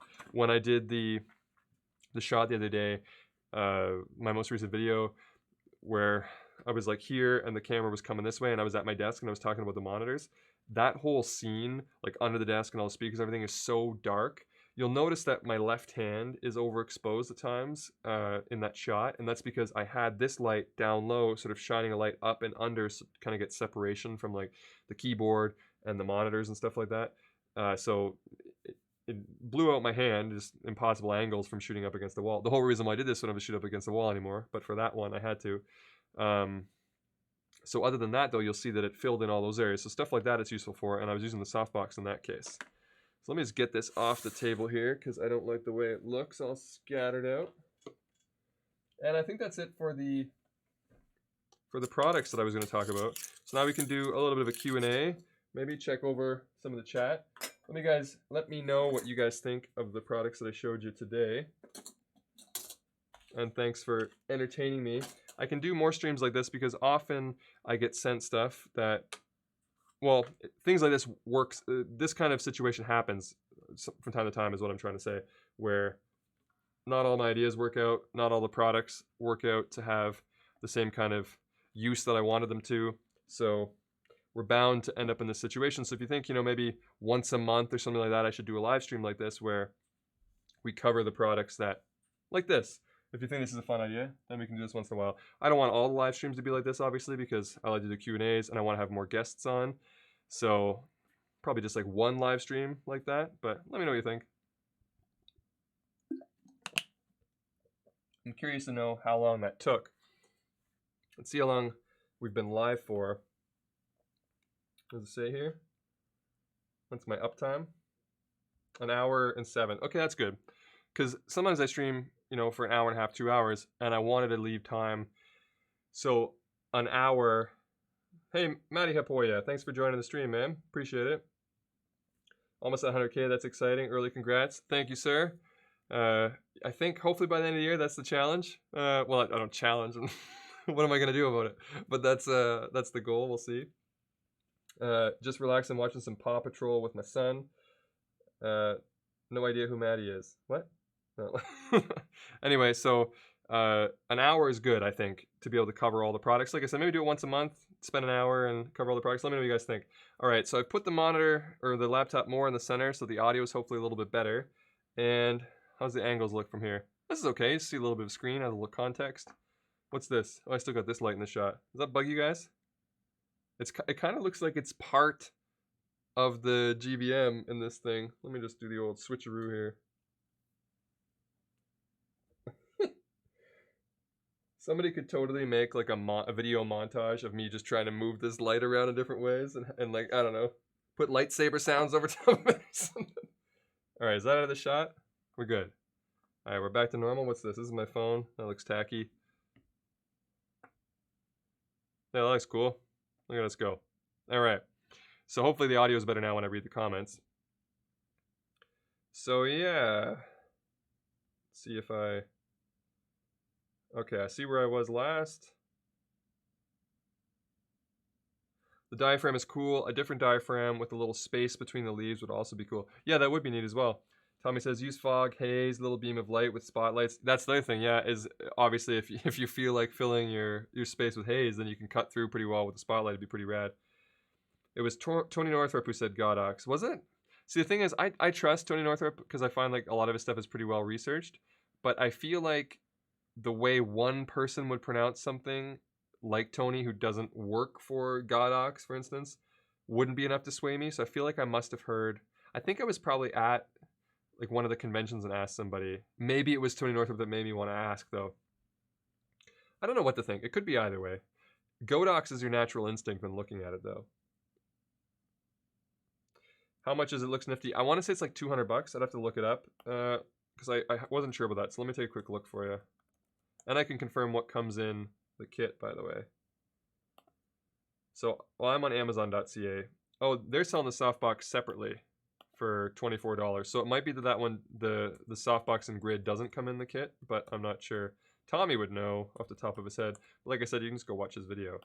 So, Godox SA30, I think is what it's called.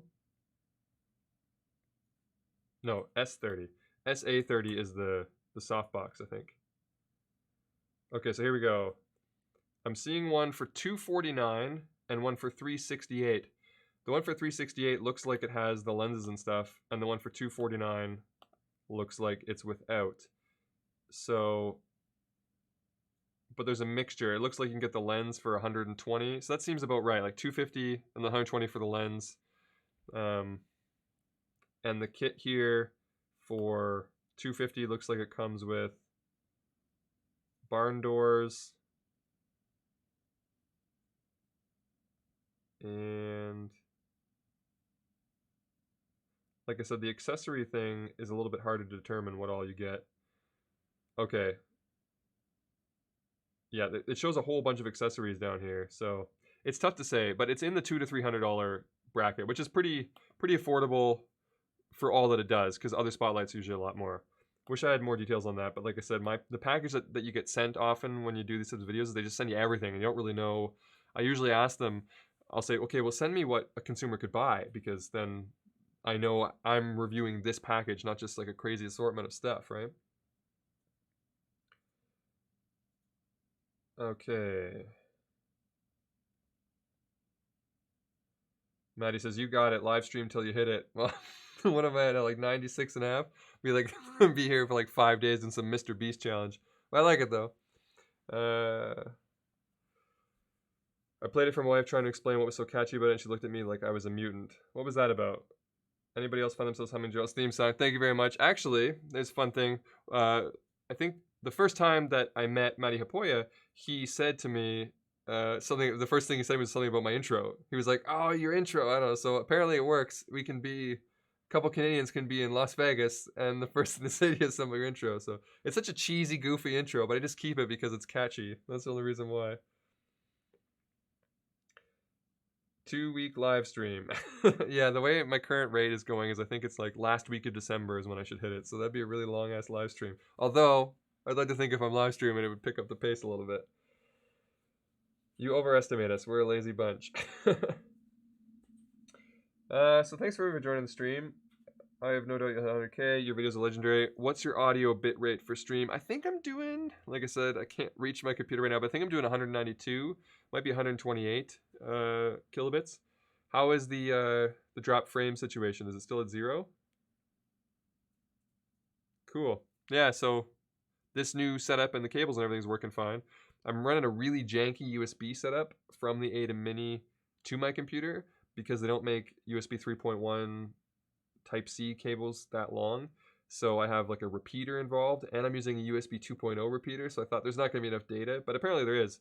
Apparently the stream from the ATEM Mini you can do with just USB 2.0 speeds, as far as I know. But I'm not running the higher frame rates, so this is like 24p dropped to 20 to like 30p for the stream. So maybe if you're doing 60p, then you need higher than USB 2.0, but so far it's been fine. A lot of people within companies don't even know how to say things, so I wouldn't trust even them. That's funny. I think Kai W also says Godox. Jason Vong also clarified that it was Godox. There you go. All right. So we'll all call it from Godox from now on. Believe the X is silent. Godo. Godo. You have to buy each focal length lens for the focusing unit. Oh, really? Okay. I would say that in my experience, the longer lens is the most fun one. the 150, but I guess it depends on what you would do with it. 60, 85, and 150. Autorama has a 3-light kit for the S30 for $11.99, and you get everything, some things twice. Oh, 3 of those lights. I was like, that's I thought you were talking about 3 lenses. 3 lights for $11.99, $1,200, everything twice. That's not bad. I don't know why you'd need 3 of them though, because like I said, I wouldn't use it as a 3-point lighting system. I would use that as your number 3 light, not the number 1 or number 2. So I don't know if I would get a 3-light kit on it. Especially when you could get other Godox products as well, like the SL60 and that kind of thing. I think that that's better as your like kicker, your accent, your fun, your product light. Use it for all those purposes. Adorama has Flashpoint, which is basically Godox but with a US warranty. I wonder if there's a Flashpoint version of S30 and S60. Yeah, maybe. Your audio sounds great over here in LA. Thanks, Johnny. Appreciate it. Best camera of 2019. I actually just recorded a sample for Philip Bloom before going live on the stream, where the question was, what's your favorite piece of camera gear of 2019? I think he's obviously doing a compilation video, and I don't know if I should spoil it for his video. You should probably watch that one. But I went through a few choices, and I think I've settled on the Blackmagic Pocket 4K. I know it came out in 2018, but let's face it, nobody really got it until 2019 because of the back orders. Very few people had it, and so I think that's my pick probably. But you'll have to watch Philip Bloom's video for the reasons why. Unless he cuts me from the video. What profile do you shoot the A73 live stream with? Matches the Blackmagic pretty well. Thanks. Yeah, so I said this in the beginning, but that was the beginning of the videos, or beginning of the stream, so probably different now. But, or different, sorry. I'm at that point where I've been talking so much I'm not making sense anymore. Probably a bit of a different crowd here now than was at the beginning. So I'll go over the whole setup again for you guys who are new now. So we've got the 3 cameras. This main one here is the Blackmagic Pocket 4K. It's using its like film log thing, and I had a stream grade set up for that works pretty well. But then when I popped the Sony's on, like this one here, I was using S-Log 2, and that was no bueno. There was no way to make it integrate well, and you can't have like dedicated grades going through this process. So I popped it into HLG. Actually, I was using HLG 3 for the extra saturation, and at Rec 709, so that it's colors easy to manage, because I'm using 709 on OBS anyway. And it was fine, but it was coming out a little bit more magenta and just a hair cooler. And I could have white balanced it, but I think even if I do white balance it, different cameras are different. So all I did was I popped into the Blackmagic and I just changed the white balance and the tint to make it a little bit rosier over here, a little bit cooler, a little bit rosier to match the Sony over here. And then all I did was then equalize the exposures because obviously they're different. And then for this shot, similar idea. What's this? Similar idea for this shot. The main idea was trying to balance out the exposure because obviously this one's closer to the light, so it's going to be a bit hotter than this one over here. Just trying to find something equal. This is also HLG 3709 because I find it works reasonably well. That if you were to like follow my hand, I guess like see the color of my hand and see how it's kind of brighter over here than it is here. If we switch down, it seems believable in my opinion. So that's all I was going for, was something believable, because it's hard to balance all these things unless you use all the same camera. So my advice, if you want to do a multi-angle stream, use the same camera. But if not, then you're going to have to make one's white balance wrong, in a sense, to match the others. What do we got here? Did that company made that coiled power cable available for the Blackmagic Pocket 4K? If so, how long is it? Is it long enough to comfortably move around with your battery in your pocket? So they did. I made a follow-up video where I talked about that cable. It was, and I don't know if you saw the video where I made the power handle, or I didn't make the power handle, but the video on the power handle, I do a follow-up on that cable. They did make it. When you fully stretch it out, it's probably like this long maybe, but now the coils are loose. If you just lose it, if you use it where you're not really pulling on it like a phone cord, you can probably get it like to this long comfortably. But they did make it, and it's available on their website. It's for sale as part of the Portapack, so it's like cable for Portapack coiled Pocket 4K or something like that. I think I probably put a link to it in the power handle video. Anyway, works well. It's great. I gave it a try. It's fun. I wish they would have branded it as like Gerald and Dunn's special cable, but they didn't. Where were we here? Have a great weekend, Joseph. Thanks. Fantastic looking stream, Coalition Gaming. Thanks, man. Appreciate it a lot. How long have you been trying hard on YouTube? What did you do before, and are you still doing client work now? Trying hard, I would say, That's funny. I was trying hard all along, but I wasn't like it was like working smart kind of idea. I wasn't really working smart. I was like, I'm gonna make this idea work, and it was goofy comedy stuff. So I was working hard at it, probably harder than I am now even, but it wasn't working. So when I switched to something that you guys wanted based on the videos they actually watched uh, and worked hard on it, that would have been like February 2018, so not quite 2 years. And the last year from September 2018 to September 2019, that period would be where the majority of my channel, as you know it, has probably existed, and on from there. But like that year would be the biggest one. The period from February to September was still somewhat experimental. It took me a while to figure it out. But the channel, as you know it, started in February 2018. I was doing client work up until that second September, and then I stopped. It was like the end of summer or something like that is when I stopped doing client work as like the main source of my income.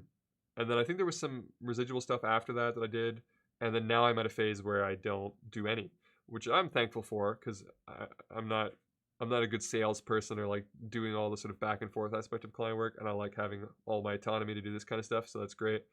And I haven't had to do anything outside of YouTube for a while now. Although I should still do maybe some like spec jobs to just I don't know, keep up with it in terms of some of the stresses that come along with being on location, because you can master your gear and master technique, but then there's that kind of like that pressure part that comes up where you have to improvise and stuff, and I think it's probably good to keep that up. The thing that I struggle with that is that I don't want to do spec jobs, because then I'm taking stuff away from people who are trying to make money, but I also don't want to have to go through the trouble of trying to sell a project, because that's the thing I don't want to do about it. So I guess I could assist somebody for free. That would be fine, because then they're still making money and I'd be on set. I don't know. It's just a weird dilemma where I'm trying to be the nice guy, but also keep up the chops occasionally.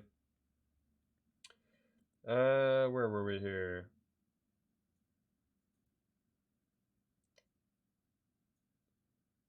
Would look cleaner without the cutting mat? No chance.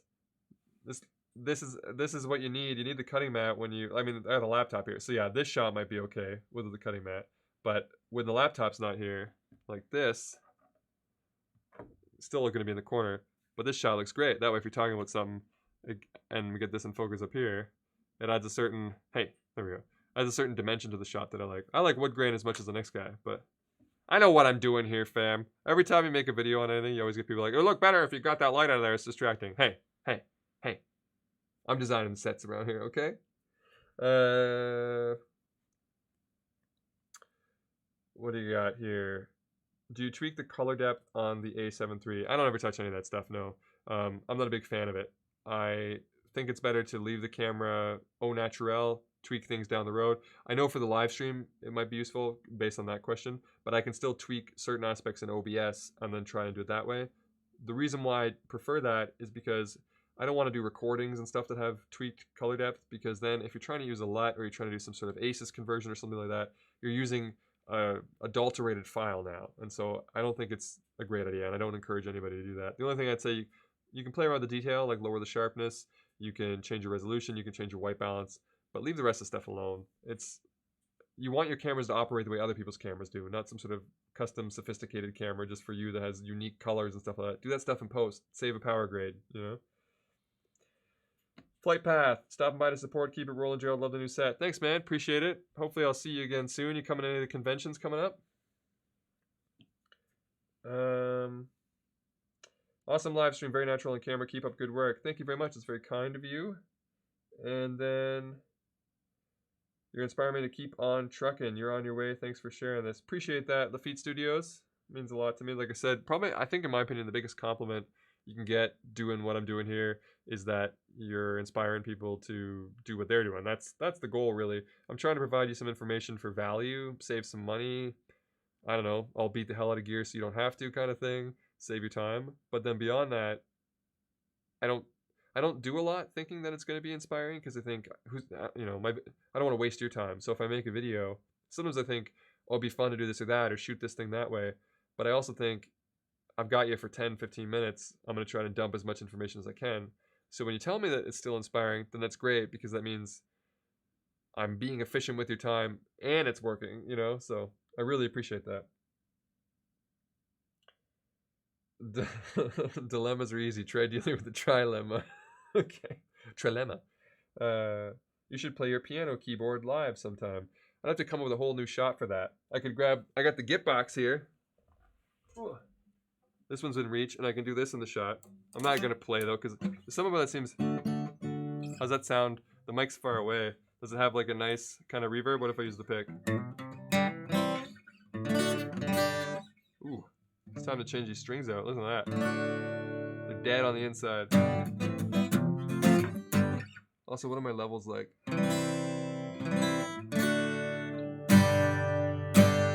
Oh, it's not clipping or anything. You guys know this riff? Yeah, let me think of some.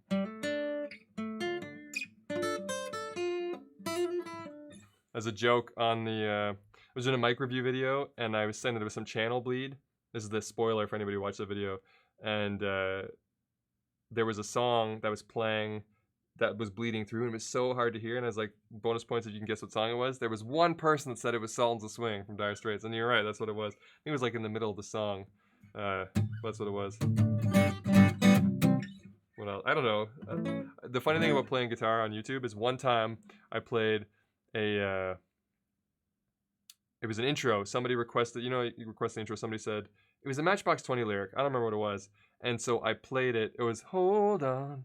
Dun, dun, dun, dun. What song is that? It's a breakdown. Cause I'm not crazy, I'm just a little unwell. That song, anyway. And so I played like 2 or 3 bars of it, and my video got copyright claimed. It was like me like goofing around for like 3 bars, and I got copyright claimed. So now you have to be careful what you play, or else you get, you know.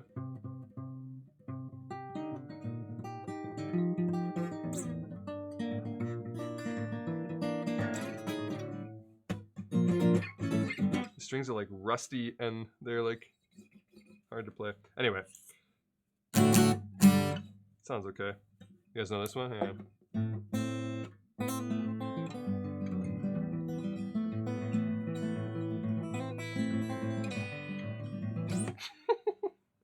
When's the part where it's like...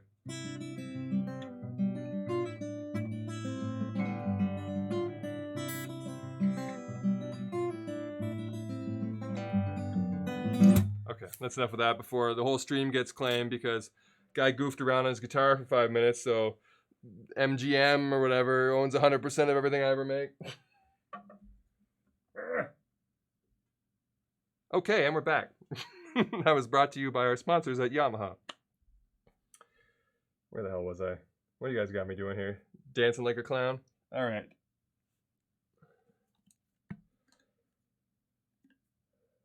I do... Good looking honky, Peter North here. Is that really Peter North?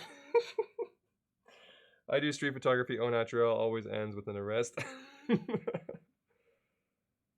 Shout me out, I'll give you $50, promise. Okay. There you go, you owe me $50. I don't really understand what a shout out is. I mean, if you made something and then I thought this was really useful, like I guess I gave Tommy Calloway a shout out earlier. I said, go watch his video on this thing, because I watched it, you know? So that's a shout out, that counts for something. But the idea where people go on live streams, they're like, you know, hey, notice me. What does that get you? Is it just like that you exist? Because then, yeah, Keen Fartura, you exist, mate. Awesome. Let's connect at CES. Sounds good. Let's do it. You should come to Vid Summit next year. Yeah, what's the story of Vid Summit? Is it good times? I don't know. I've never been to one. I haven't really been to any conventions until this last year. I just never bothered. I saved like all your videos on gear I haven't bought yet. You are very inspiring. Thanks, Nicholas. Really appreciate that.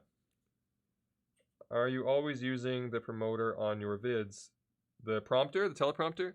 Since I got it, 90% of them, yeah. Like I think I've only had it for 8 vids, 7, 8 vids now, and I've used it for probably 7 out of 8 or 6 out of 7.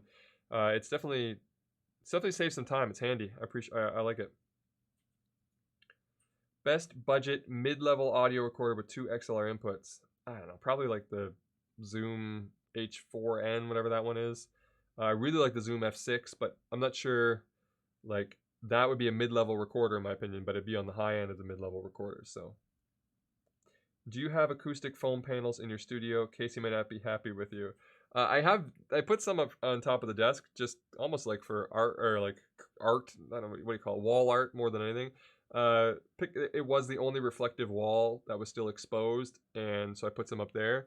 But the rest of these panels are all like built wood frame ones with like mineral wool and stuff inside. So it's true though that acoustic foam doesn't really do anything unless you like really go heavy on it. Again, Tommy Calloway has a video on that. He did an experiment like covering his whole room with it. So where were we here? Songs of Swing, somebody guessed it. Freebird. I think I can remember to play Freebird.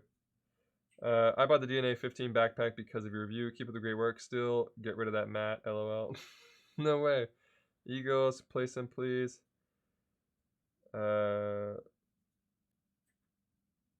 My dream has finally come true. Drilling on live guitar.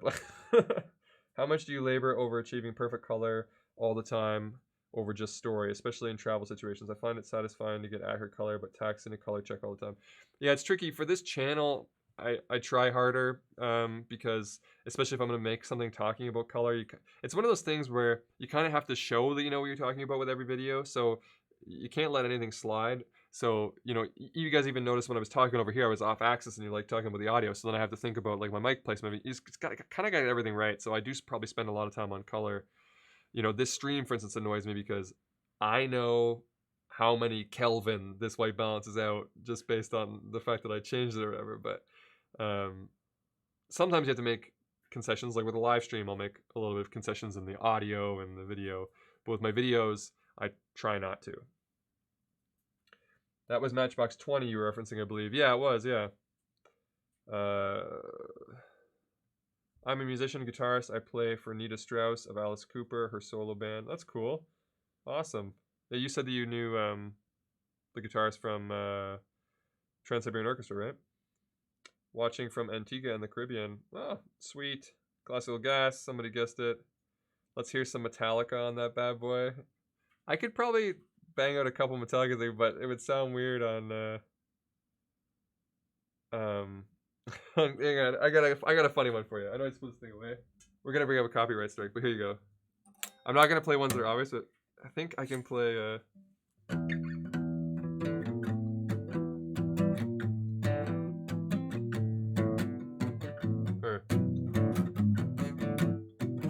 It sounds so crazy like distortion.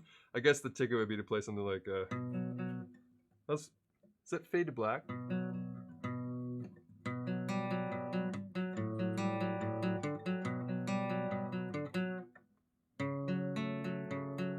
Ah, close.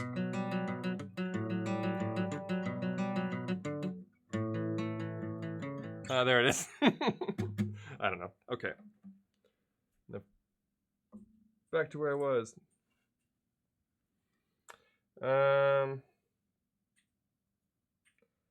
With the Leeming LUT, do you find yourself... hand this chat jumps around. Sorry, I'll get back to that question. With the Leeming LUT, do you find yourself adding a node to bring back the low mids in the Luma curve back to how it looked when it was shot before grading? So only if I didn't expose the exact way that he wants, because like you got to shoot like 2.5 stops to the right for Leeming LUT. If you do that, then no, not really. Sometimes I've bumped the gamma like 0.12, but not a lot. So it is true that if you expose exactly how he wants it to, you'll get a clip with nice contrast and everything right out. But if you underexpose, then yeah, you'll find that you're really pushed down and you gotta like sort of straighten out those midtones. And also you're gonna throw a little bit of noise back in when you do that. So it's true, but it's also true that he knows it and that he's explained how not to. So sometimes I feel like there's some people that just don't fit the Leeming LUT well, you know, because it goes against the way your brain works. I've been chatting with him about doing maybe like a one stop over kind of LUT, but I think it's probably just hard to make all those LUTs. So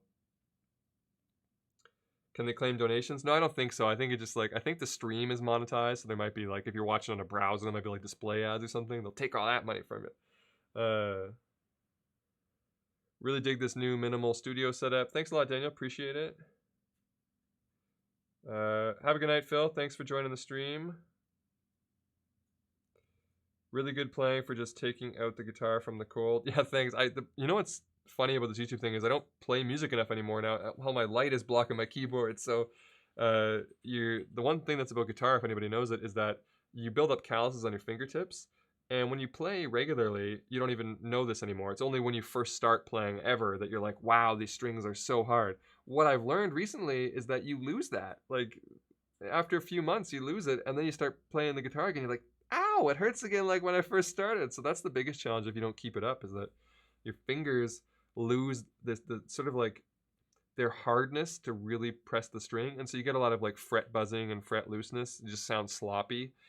You get that tightness from, I don't know, building up your fingers. That's something I lose all the time. Where did that bottle come from? It's from my secret bottle stash down there. What camera interfaces are you using?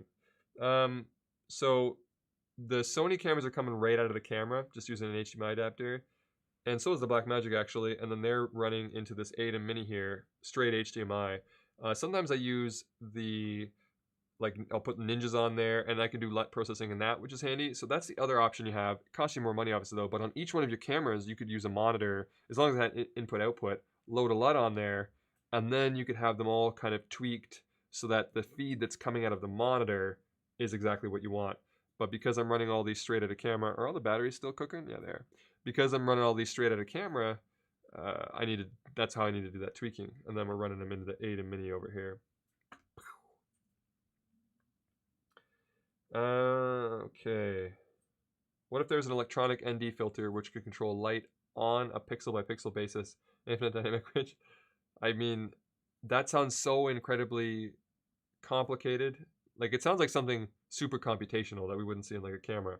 But I suppose in theory, it wouldn't be that the dynamic range is infinite. It would be that the distribution of it would be precise. So often, see, even if you have 14 stops of dynamic range, you still aren't usually using all that. It's like your video might only have 8 in it, but the real advantage of dynamic range is getting it where you need it when you need it, so you shoot really wide and then you shape it up. So your example would be just having maximum control, so you wouldn't need infinite dynamic range, I mean, at any given moment, but you would have infinite flexibility for a given shot that you were composing. What switcher am I using? I'm using the ATEM Mini. I can't decide between the Sigma 3512 and the 4014.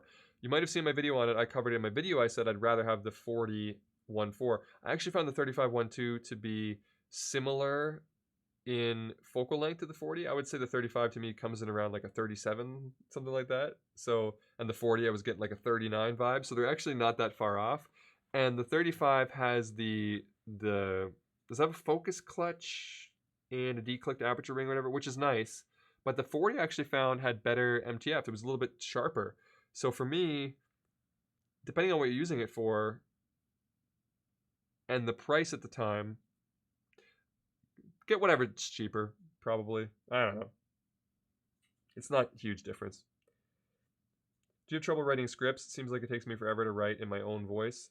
No, the thing that I have trouble with writing scripts is starting them. I often feel like I have like a video idea or something and I don't... magic bottle appearing out of nowhere. And I don't know... where I feel like overwhelmed by it. Because maybe it's complicated. But I find that if I actually just sit down and start writing, it's more just like talking to the... I visualize you guys and then I talk to you by writing. Then I get on a roll and I bang it out. So what I keep trying to tell myself recently now is to just start writing it. Like if you've got an idea, get that script and start writing, because I usually do a good job once I've started. So I don't have trouble writing the scripts. I have trouble starting to write the scripts, I guess is what it would be. Would you be doing more with camera conspiracies? No reason why not. Just one of those things where, you know, you have to have an idea and make it work and schedule it up, but no reason not to. It was fun. Camera conspiracies found your car. LOL. What? You have to bring me more context on that one. I don't know what that means. Do you have an amp? I used to build tube amps. I do have an amp. It's actually in storage because my electric guitar is in storage. So it's like when I just want to play something quick and easy, I grab the acoustic, obviously, because less work.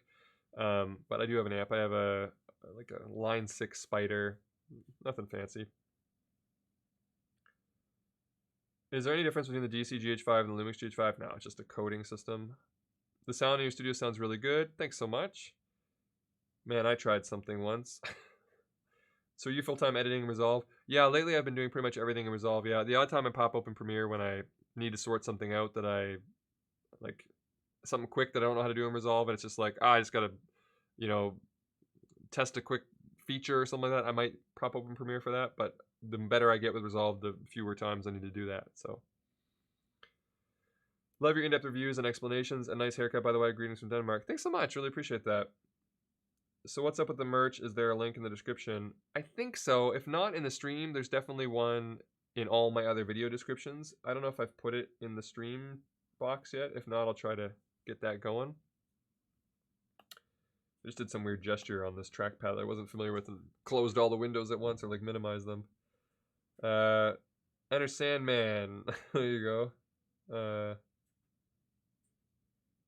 Oh, where were we here? Okay. And copyright claim. Yeah. Fade to black, yeah. The illegal music in Guitar Center. Your background kicker light should be behind the shadow side of your face on the other side. Oh yeah? Is that the rule? There's no hard rule about that.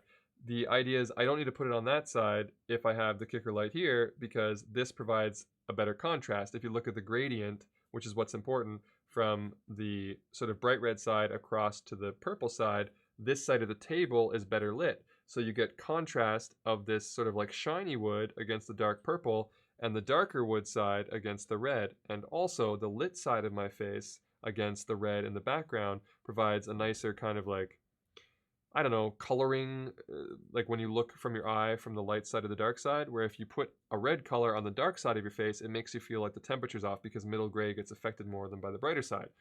Also, second to that, the gradient wouldn't be the same because we'd be doing sort of like a light red to, or sorry, a dark red to a light purple, where I'd rather have a light red to a dark purple. But this is the thing I'm talking about. Everybody like, I design these sets the way I want to look. There is no should kind of thing. There's two rules of thought usually, which is that you can have opposites. Your front lighting to back lighting could be opposites. That's kind of like the Roger Deakins approach. So if you have, let's call it white and black. If you put white on this side and black on this side in the foreground, then you can put the opposite in the background, and that'll give you 2 times contrast. So your light side will have a dark side here, and then your dark side will have a light side here. But there creates a different vibe, a different energy or feeling than if you do same side. So light and light and dark and dark. The one feels like you're more like in a natural cozy environment, and the other one feels like more dynamic and contrasty. And as I already showed when I showed the lights, neither is actually making a huge difference because of that light there. So if I did this, then your argument would be you're loading your contrast heavy, which is true, but that would be based on the split point. So now this is all bright down to dark all the way across, and you get sort of like a consistent one zone of contrast. But if you put this on, well, now I'm hitting sort of highlights over here against the dark purple, so we're getting a type of contrast here, which brings separation forward. And the side of me that's now the darker side of the zone of being lit from the backlight, as like this is actually now the darker side of me is against the lighter part of the background. So it's all been thought out. And you might look at something like this and think, oh, it would look better the other way. It doesn't. I had it the other way. Like, it's all been experimented. That light there across on the angle versus across this way, which side of my face, the way that I like, the way my nose points and stuff. It's all been figured out. And this is the other part of it. When I cut to this shot, you get this thing going on here. Anyway, hopefully that was helpful. Any beginner fingerstyle guitar books you recommend? I only know chording. All my stuff's been like internet since for like the last like 15 years. I used to have books before that, and then a lot of it before that was just like you go over to buddy's house and he shows you some stuff, you know. So I was never that like. I don't have a good bibliography to offer you, I guess. Love that shirt. Is there going to be a merch link below? So yeah, this one is available. I just don't know if it's in the description of the stream, but it's in the description of all my other videos, and it's also on my website. If you go to geraldandunn.com and then click on merchandise, it'll take you there as well. Grow that goatee and you might look like James Hetfield. Yeah, same height and everything. So, are you full-time? I already answered that one. How are you liking Resolve? I like it. There's some glitches and stuff and weird bugs that happen sometimes because there's some things about Resolve where it's like, come on, how do you not have that fixed? Or like, how is that one feature not? Like, come on, guys. But other than that, it's pretty good. Got a super chat from Chia Talks. Really appreciate all the tips and tricks from your channel. A new YouTuber learned a lot. Let's get undone. Thanks. Really appreciate it. Thanks for your generosity, too. Will this video be available later? It will. Yeah, it probably takes a couple hours for it to process, but I'm definitely going to leave it up on the channel. Let's see the gear locker. It's a mess right now. I've got way too many boxes that I got to sort out. But you can see the previous video, I showed some of it.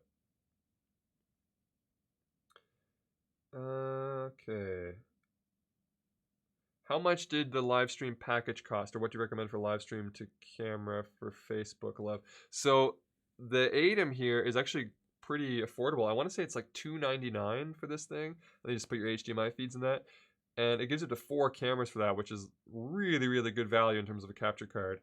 But usually, capture card will cost you a couple $100, and then your camera, HDMI cable, maybe some power solutions. It's pretty much all you should have to spend. And then your computer, like obviously, some of these things you probably already have, right? You already have a camera and a computer. You just need a capture card and some cables. And like I said, you can do that for a couple $100.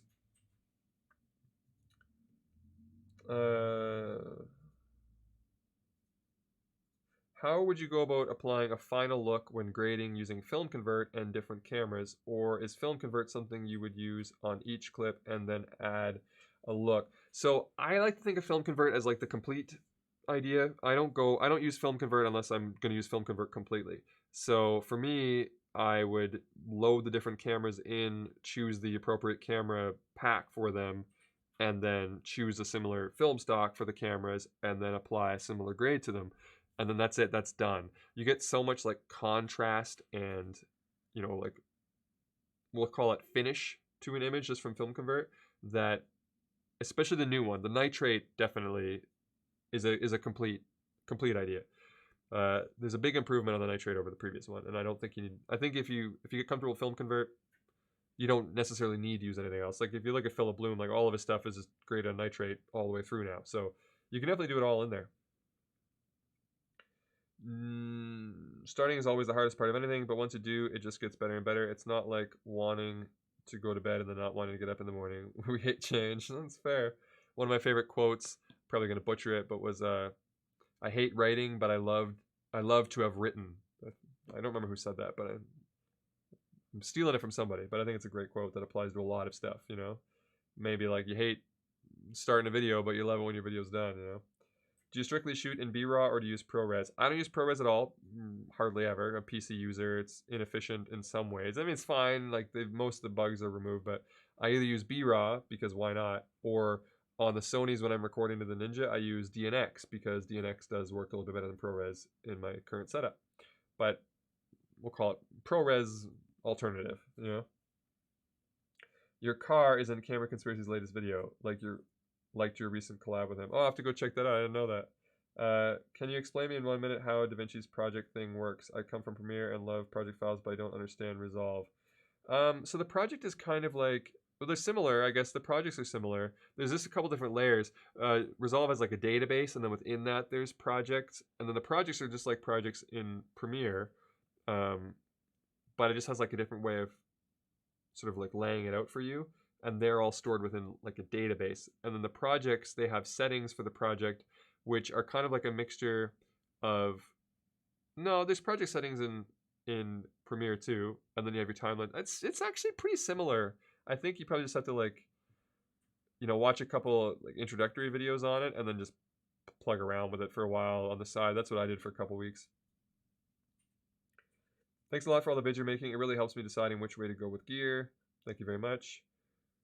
There's a 2 to 3 minute stream delay, so be patient, friends.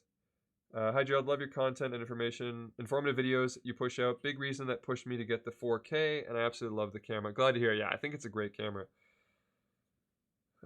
Gradient, it's starting to sound like math in here. What's your advice for getting traction on YouTube? Feels like everything is so saturated, it's almost impossible to get anywhere without getting shared by your beginner entry these days. Okay, 2 thoughts about that. Split that up. First of all, don't worry about the big shares. You don't need them.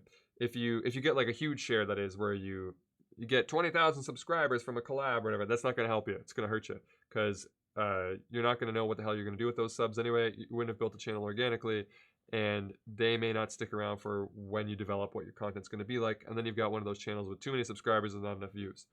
Not too many subscribers, but not enough views for your subscriber count, and the algorithm may look at it unfavorably. First part of how do you get traction. This is going to sound harder than it is, but we're going to talk about a sweet spot between niche and accessibility. You definitely want to start leaning towards something niche, something recognizable, something that you do well that people will know you for, but not so much so that the only way they're going to find you in search is if they type in, you know, that guy that takes swords and paints them blue or whatever. Like, that's way too specific, right? So you have to be, you know, vintage metal painter or whatever. Maybe not even vintage, but like, you know, I don't know why we're using this example, but like I said, metal painter. Then anything in that category, and then maybe even go a little bit broader. Maybe start with metal painting and just branch out a little bit to where like now you're just known as the guy who's really good with spray paint, and it spreads out from there. But if you go so niche, where like I said, you only do, you know, mid-era Japanese samurai swords and you paint them a specific color, then yeah, you're going to have some fans who know exactly where to find you, what to do, but the number is going to be too small. So balance that against the instinct to go super wide and lots of appeal, because that's where you're getting that feeling of like it's so saturated. Because yeah, even a few years ago when I started my channel and I was like, look, I'm a funny guy with funny videos, no one's going to find that stuff. It's the over party on, you know, variety content on YouTube, that's been over for a while now, like longer, like years. So avoid that idea, and avoid thinking that you can just like start a vlog and that that's going to work. It isn't, unless your vlog is like, I'm the person that vlogs what basements look like or something. I'm making up terrible examples, but you get my point. It's like, oh, it's the basement vlogger or something. Like, it has to be something. And again, now you're trying to find that niche. You're like, I want to grab people who like this, and I'm gonna bring them to this halfway sweet spot, but not so specific that you have to be a, you know, ticketed electrician who only works on renovated basements. So you got to find that sweet spot, and when you do, you can grow at a steady enough rate to feel incentivized to keep doing it, but not so much that you won't know what to do with it and you won't know how to sustain it or make a business or whatever. Anyway, my channel growth, to give you an idea, has been, I feel like I could handle faster growth, but I also think that I wouldn't want it too much faster because there's been obstacles along the way that I've had to figure out. And some people look at my channel and say, oh, you've grown really quickly, like gain, you know, 90,000 subscribers in a year or whatever it's been. And true, if you look at it that way, for sure. But at the same time, there's channels that have gained, I'd say 1 million in a year is like, that's a rarity, but you know, a few 100,000 in a year. That would probably be what I would call the upper, like a few 100,000 would be high, and like 20,000 would be like on the low maybe. So find somewhere in there, and that would be what I would say would be excellent. Even if you could get like a couple 100,000 subscribers, you did excellent. You don't need those huge collabs. I mean, a lot of different topics here. Hopefully some of that information was relevant. I don't know. I feel like I'm rambling on. Good question though. Okay. To minimize all windows with gestures, 3 fingers down and open 3 fingers up. Let me try it. Oh, nice. That must have been what I did. Your sound is excellent. How quiet is your studio? I'm struggling to get clean sound in mine, and then again, I'm on a busy street with traffic noise. Yeah, I have that too. I have the streets right out there, like a bus that goes by. Obviously, I figured some angles out. That's the street, so microphone's pointing this way. That's a pretty much dead wall, but it's also the reflective wall, so I'm talking into the treated part of the room. You got to kind of figure out some angles. I'll be quiet for a second, though.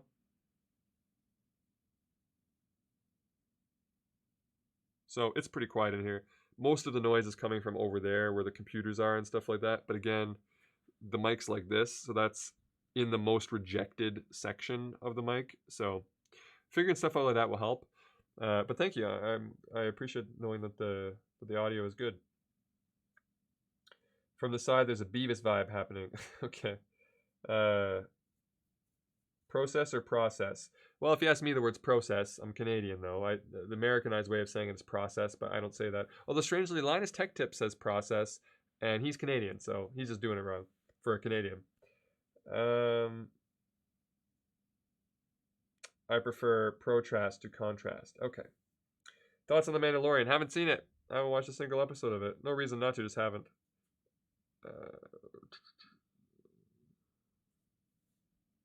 Still want to see you do a thorough video on the XT3. Did I miss it? I did my video on the XT3 when it first came out. And then I've done some videos on like rigging solutions for it. That's about it. I don't know if you've seen those ones. Love your videos. Have you thought of speaking a little slower so my brain don't explode each time I have to keep up with all the technical words?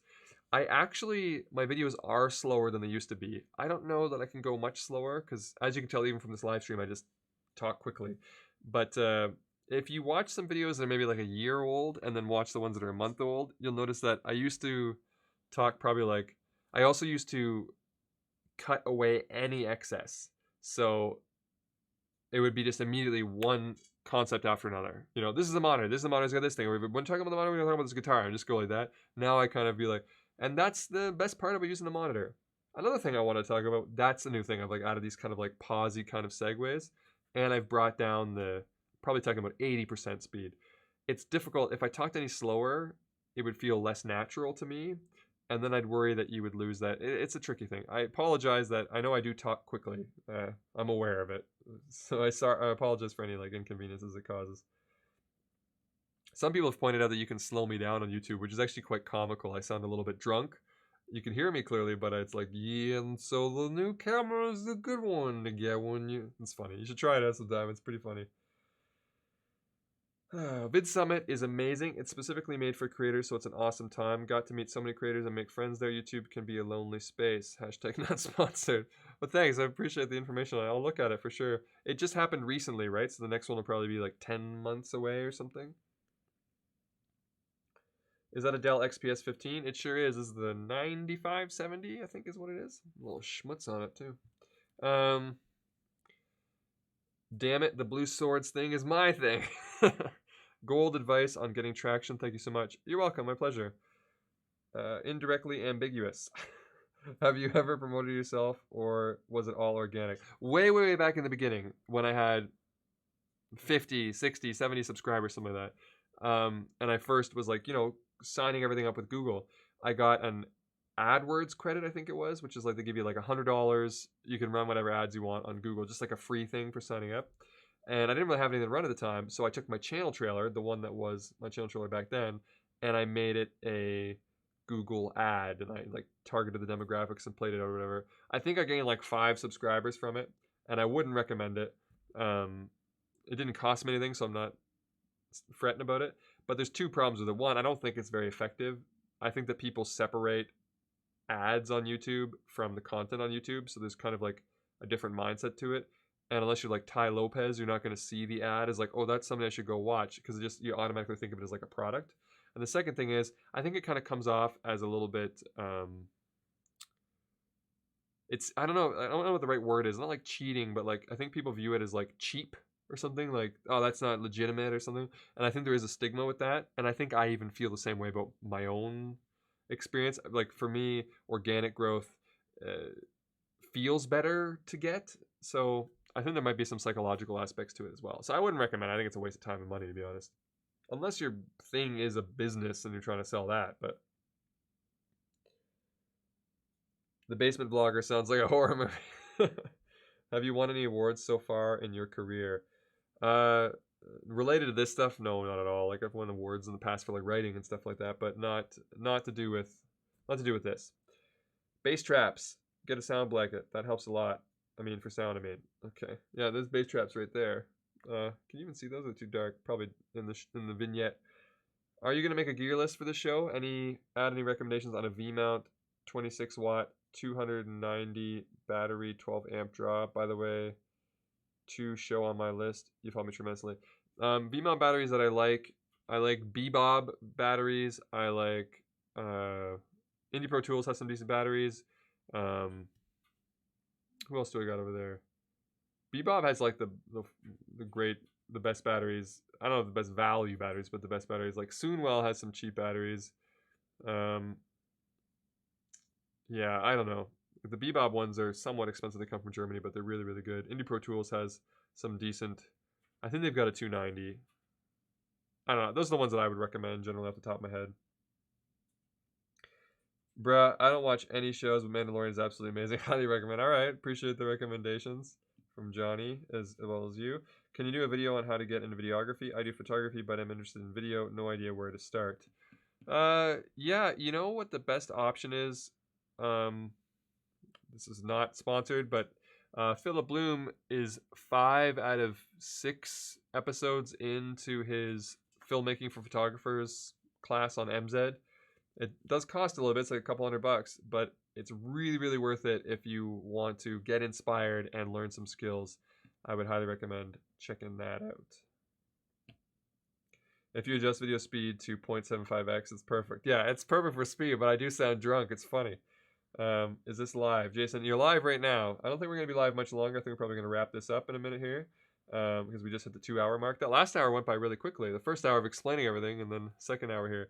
So I'm just going to wrap this up now, guys. But yeah, we are live at the moment. If all your gear were unplugged, how long would it take to set up before streaming like you are live now? That's tricky. Yeah, it's 2 hours, right? Yeah. That's tricky. It's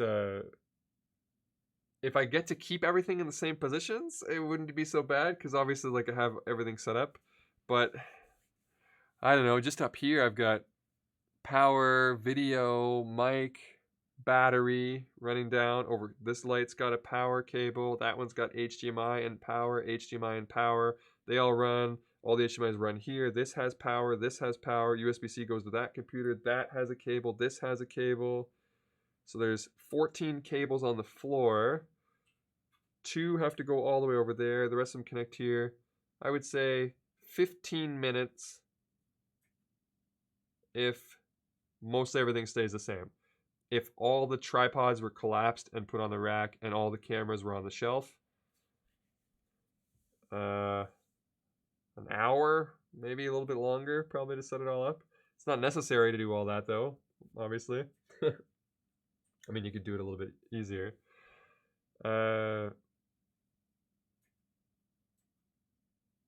Vid Summit ticket reservations are like $650 right now. Yowza. Tickets are on discount if you get it early for Vid Summit. It's going to be next fall, I think. That's expensive. I thought, because most of the conventions I go to, I get like media coverage and stuff like that. But Vid Summit, I didn't realize it was that much money. Jeez. Have you ever thought about growing your hair long? That's got to be a troll, right? Like, that's got to be a joke. Are you really like, this is the first time you see me with... Because like my hair... Okay, it's got to be a joke. Like, I just cut my hair from being long like last week. Sound treatment inside is a nice balance with pro sound treatment and fill your room with objects that absorb and reflect. Absolutely.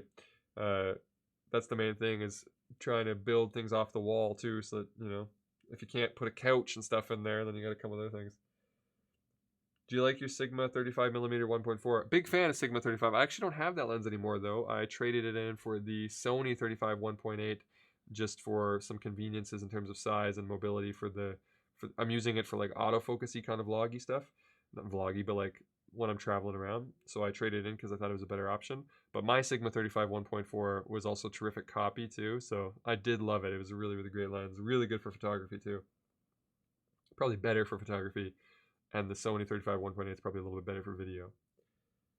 Just want to thank you for your work. It's helped me so much stepping up my game. Thanks, JD. Appreciate it.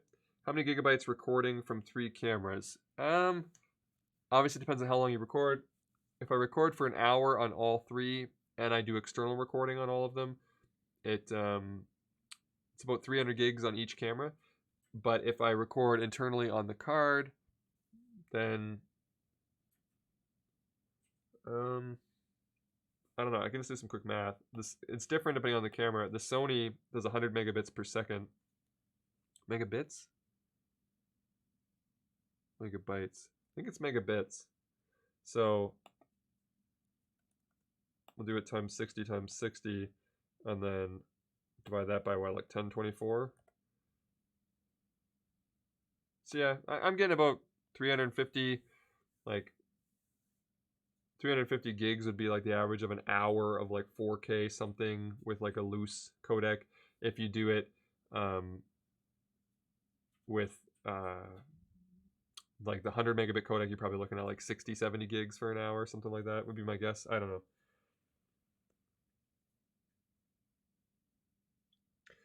Your sound is great. I was only suggesting for the guy that was looking for cheap sound cleanup tips. I operate out of my apartment and use SMB7B for audio with a sound blanket and traps. Yeah, sound blankets are probably like the best. I don't know, like if you have angles that you can just put them up, it's probably like the easiest kind of solution, I think, for a lot of people. If you could choose a single lens for the Blackmagic Pocket Cinema camera, which would it be? It'd be the Sigma 18-35, but obviously you need the Metabones attached on that. So that's a package, let's say. The Sigma 18-35 with the Metabones 0.71 times Ultra speed booster. Epos Vox says, how much space is between you and your backdrop? I'll give you a little visual. So I was sitting here on a stool, and then it's like my shoulder's up against the wall, probably 5-6 feet, maybe just under 2 meters. Maybe you can see a little different from this angle. So this is me. Yeah, so 1.5, almost 2 arms lengths would be that distance. Actually, a way of looking at it is it's almost like just a little bit bigger than a regulation door frame size or whatever, because there's like a door frame there plus a little bit, plus like a foot. So yeah, I think that puts it at like 5 feet, probably. Will we ever get to meet your wife? She's been in some of the earlier videos. She's not much of an on-camera person. She doesn't really like being on camera that much. She's working on her own video right now. Hey. I don't have any cameras pointed that way. She's working on her own video right now. I can see her editing Resolve. Somebody doing push-ups or something like that. I don't know. Yeah, nodding. Okay. But she helps me with things when it's like, I'll be like, hey, Julie, that camera's falling over, and she'll run fix that. Or this is behind the scenes person. Do you set up everything on your own? So that answers the thing about Julie is that like the ideas are usually like I kind of craft the ideas, and then sometimes it's difficult. So I'll be like, okay, for this one I got to sit here, and then because Julie knows what she's doing, like this shot, for instance, I got her to help me set up because I wanted to sit here, and then it's like, can you just frame me up so that I'm, somewhat center framed, like but with a little bit of eye distance, so that if I wanted to do, cut in on this one this way, I'm not over on the edge, and then get the height, like I can see things. So she'll be over there like moving stuff around. So it's good to have somebody like that. And then also if it could be like, and will you just quickly focus that for me? Those are advantages to have. So Julie helps with that kind of stuff a lot. But all the electrical crap and the rest of the stuff, yeah, I do it all myself. I don't have shooters actively. These are unattended cameras. Awesome, thank you so much. You're welcome. And no, really, your hair was great long too. Thanks. Yeah, I liked the way that it looked long. Like I said, it was really just kind of like, you just get sick of it. Like, that's enough of this. You know what I mean? I like the way that it looked. If I didn't like the way it looked, I don't think I would have lasted the 2 years. Although I do try and commit when I give myself a challenge. Oh, by the way, do you have AC on in that room? Because I have a problem with not being able to not have it on in my. Yeah, I know what you mean. It's in the right now. It's Canada in the winter, so no, there's no AC on. In the summertime, though, I do have AC on, and then I turn it off for the recordings. I turn it off for the streams too, so it does get warm in here. It's one of those things where I try to like run it on full blast, knowing that I'm going to lead up to shooting, and then get everything set up. Like I'll be here, and just before I start, I quickly run and turn off the AC and then start and try to get it before I start sweating. But I do turn things off because otherwise it's tougher to manage, obviously. For instance, the refrigerator over there in the kitchen makes too much damn noise, so I even turn that off when I shoot for these things. Dun dun dun, he's crazy. Where are we? Bytes equals 8 bits. Why are you telling me that, Adam? Obviously I know a byte is 8 bits. Did I ask you something about that? When I was doing the Sony math, I was the 1024 and 7 thing was based on, I think that codec is 6.5 or 7 times more. I think it is like 650 or 700 megabits, and this one's like 100 megabits. So I was doing it off of that, and then I did 1024 to go from megabytes down to gigabytes. Yeah, you divide it by 1024, not by 1,000, right? Is that how that works? I don't know. You can just divide by 1,000 to get roughly, but I think you're supposed to divide it by 1024. I don't remember now. Anyway, I find your content so helpful. From where do you know all this complicated stuff? A lot of stuff is just my own testing and trial and error. Other stuff, reading, experimenting, just all sources. You know, you just got to pull it all in. But thank you very much for your kind words. Describe how you script or use a teleprompter versus just rolling with it.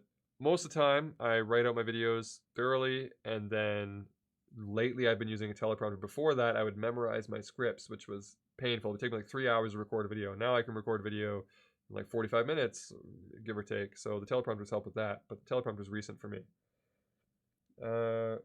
Thank you for the visual. I'm currently in need of compacting my space and want to make something similar and wanted to know how much space I needed. One of the reasons why I switched to this kind of backdrop, Adam, was that you don't need as much space because I'm stopped down more than I would usually be, because, you know, normally we're trying to get that separation when I was shooting that way with the shelves. You don't want the shelves to be too sharp because then they're distracting. With this, the reason why I simplified is so that I could get away with less space if I wanted to. And I think it would be fine. I guess that's the advantage of having a more simplified backdrop.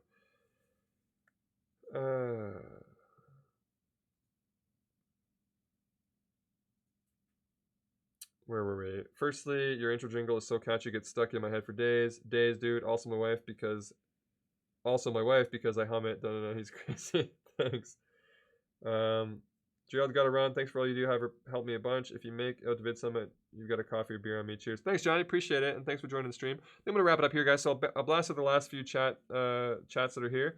And then, yeah, thanks so much. Oh, it says we got 99 likes. I love it when numbers are one off from something. All right, so let me just blast out the last few here, and then we'll call her quits. Thanks, Touche Films, for joining the stream. Wider than 24mm FE mount lens suggestion. I don't shoot wider than 24, like hardly ever, but like the 16-35 is a fantastic lens if you want to zoom. Otherwise, there are some wider primes, but I don't have much experience with them because I don't really shoot that way. So I'm not your best person to ask on this one. Sorry, I never really need wider than 24. Will ever do a video on the Fuji X-T3? So, John, I made a video on the Fuji X-T3 when it came out. I was actually at the Fuji X-T3 launch event, and I made a video like the day after it was announced. You should check that one out if you haven't already. And I made some videos after that on like powering it and stuff. What's the best Sony zoom lens for vlogging? Probably like a 16-35 because that'll cover, you know, most of your vlogging style range. They've got that f4 and then they've got the 2.8. Big price difference between them, obviously. What else is there? If you're on a crop body, they've got those new crop lenses now too. Any leaming LUT tips? Yeah, the tip is you got to shoot super far to the right. If you have a monitor, it helps to put the LUT on the monitor and then expose based on the finished image on the monitor rather than trying to guess. Because often I think when you look at something, you won't overexpose as much as you need to for the leaming LUT based on just looking at the LCD. And then you pull it in, you apply it, and you'll go like, oh, it's really dark. So having a monitor helps. Otherwise, you need to know, like, you know, use a color checker or something like that to make sure that you're hitting like all the way to the right.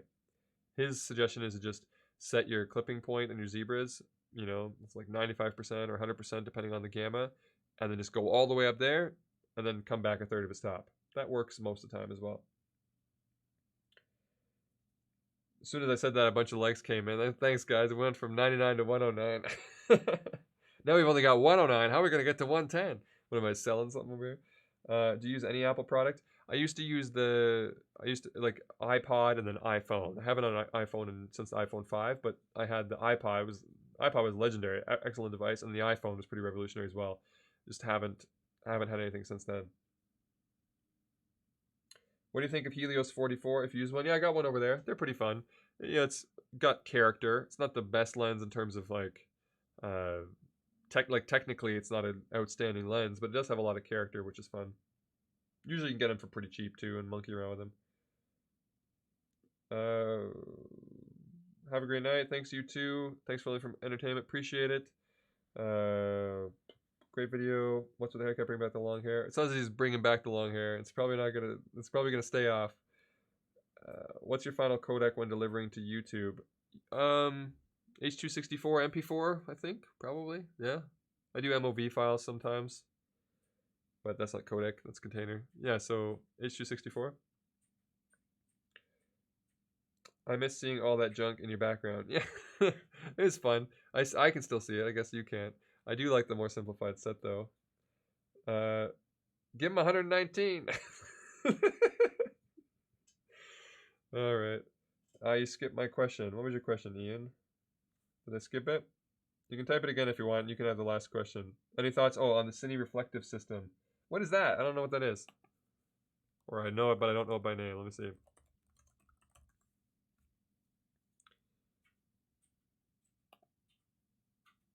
Okay, I've seen this before. Is it the whole little set thing? Or is it just the... That's cool. I think I saw this at NAB, and I kind of like poked around with it a little bit, but I haven't really looked into it too deeply. But I remember being like, oh, yeah, you know, but I took in so much stuff at NAB that I think I kind of forgot most of it, because that seems familiar to me, but I don't remember a lot about it. You big fan of it? When are you going live again? I usually, I don't know, every couple weeks. I redid my whole studio, so this was the first one after that. But hopefully soon. I have a couple like guests that I want to go live with, and hopefully we'll get some of those out to you. I don't think I can do every week, but as often as I can. Is that a live switcher? Yeah, this is the ADEM Mini from Blackmagic. It's great. I have another stream, my most recent published stream with Make Art Now. We talk about this a lot, but it's really great. It's like $299 and 4 channels, 1080p. It's good stuff. All right, I think that wraps everything up. Thanks for the answer. You're welcome. Yeah, they sell individuals as well. Cool. Looks rad. Sales. Thoughts. Okay, perfect. All right, guys, I think I'm going to end it there. Thanks for joining the stream. We went for 2 hours and 15 minutes. That's not bad. It's pretty good. The last bit went by fast, but I like that we were able to fit in that product section in about an hour, so that's awesome. Thanks, everybody, joining the stream. Thanks for all your comments and your kind words. Really appreciate it. Like I said, this is still a bit of a test, you know, setting up the new space, but I think it's working well. We'll have to sort out something with that audio situation if I plan on having the mic over here or having the laptop over here. I have to sort that out. But otherwise, I think it went pretty well. I do tend, when I shoot my videos, I talk like this, and so the mic is like perfect. But I was just reading the comments like this, so we're getting that kind of top of the head mic. So we'll see how it sounds in post. When it's processed, I probably will think, man, why were you talking to the mic like that? But all right, guys, thanks so much for joining the stream, and I will catch you next time. I'm going to do my regular thing where there's an awkward silence at the end, because if you end the stream, it cuts you off in the middle of a sentence. I don't know why. There must be like that latency thing. So it's probably like 5 to 10 seconds of that. So we're going to end it here, and then we're just going to sit in silence for a little while. See you guys next time.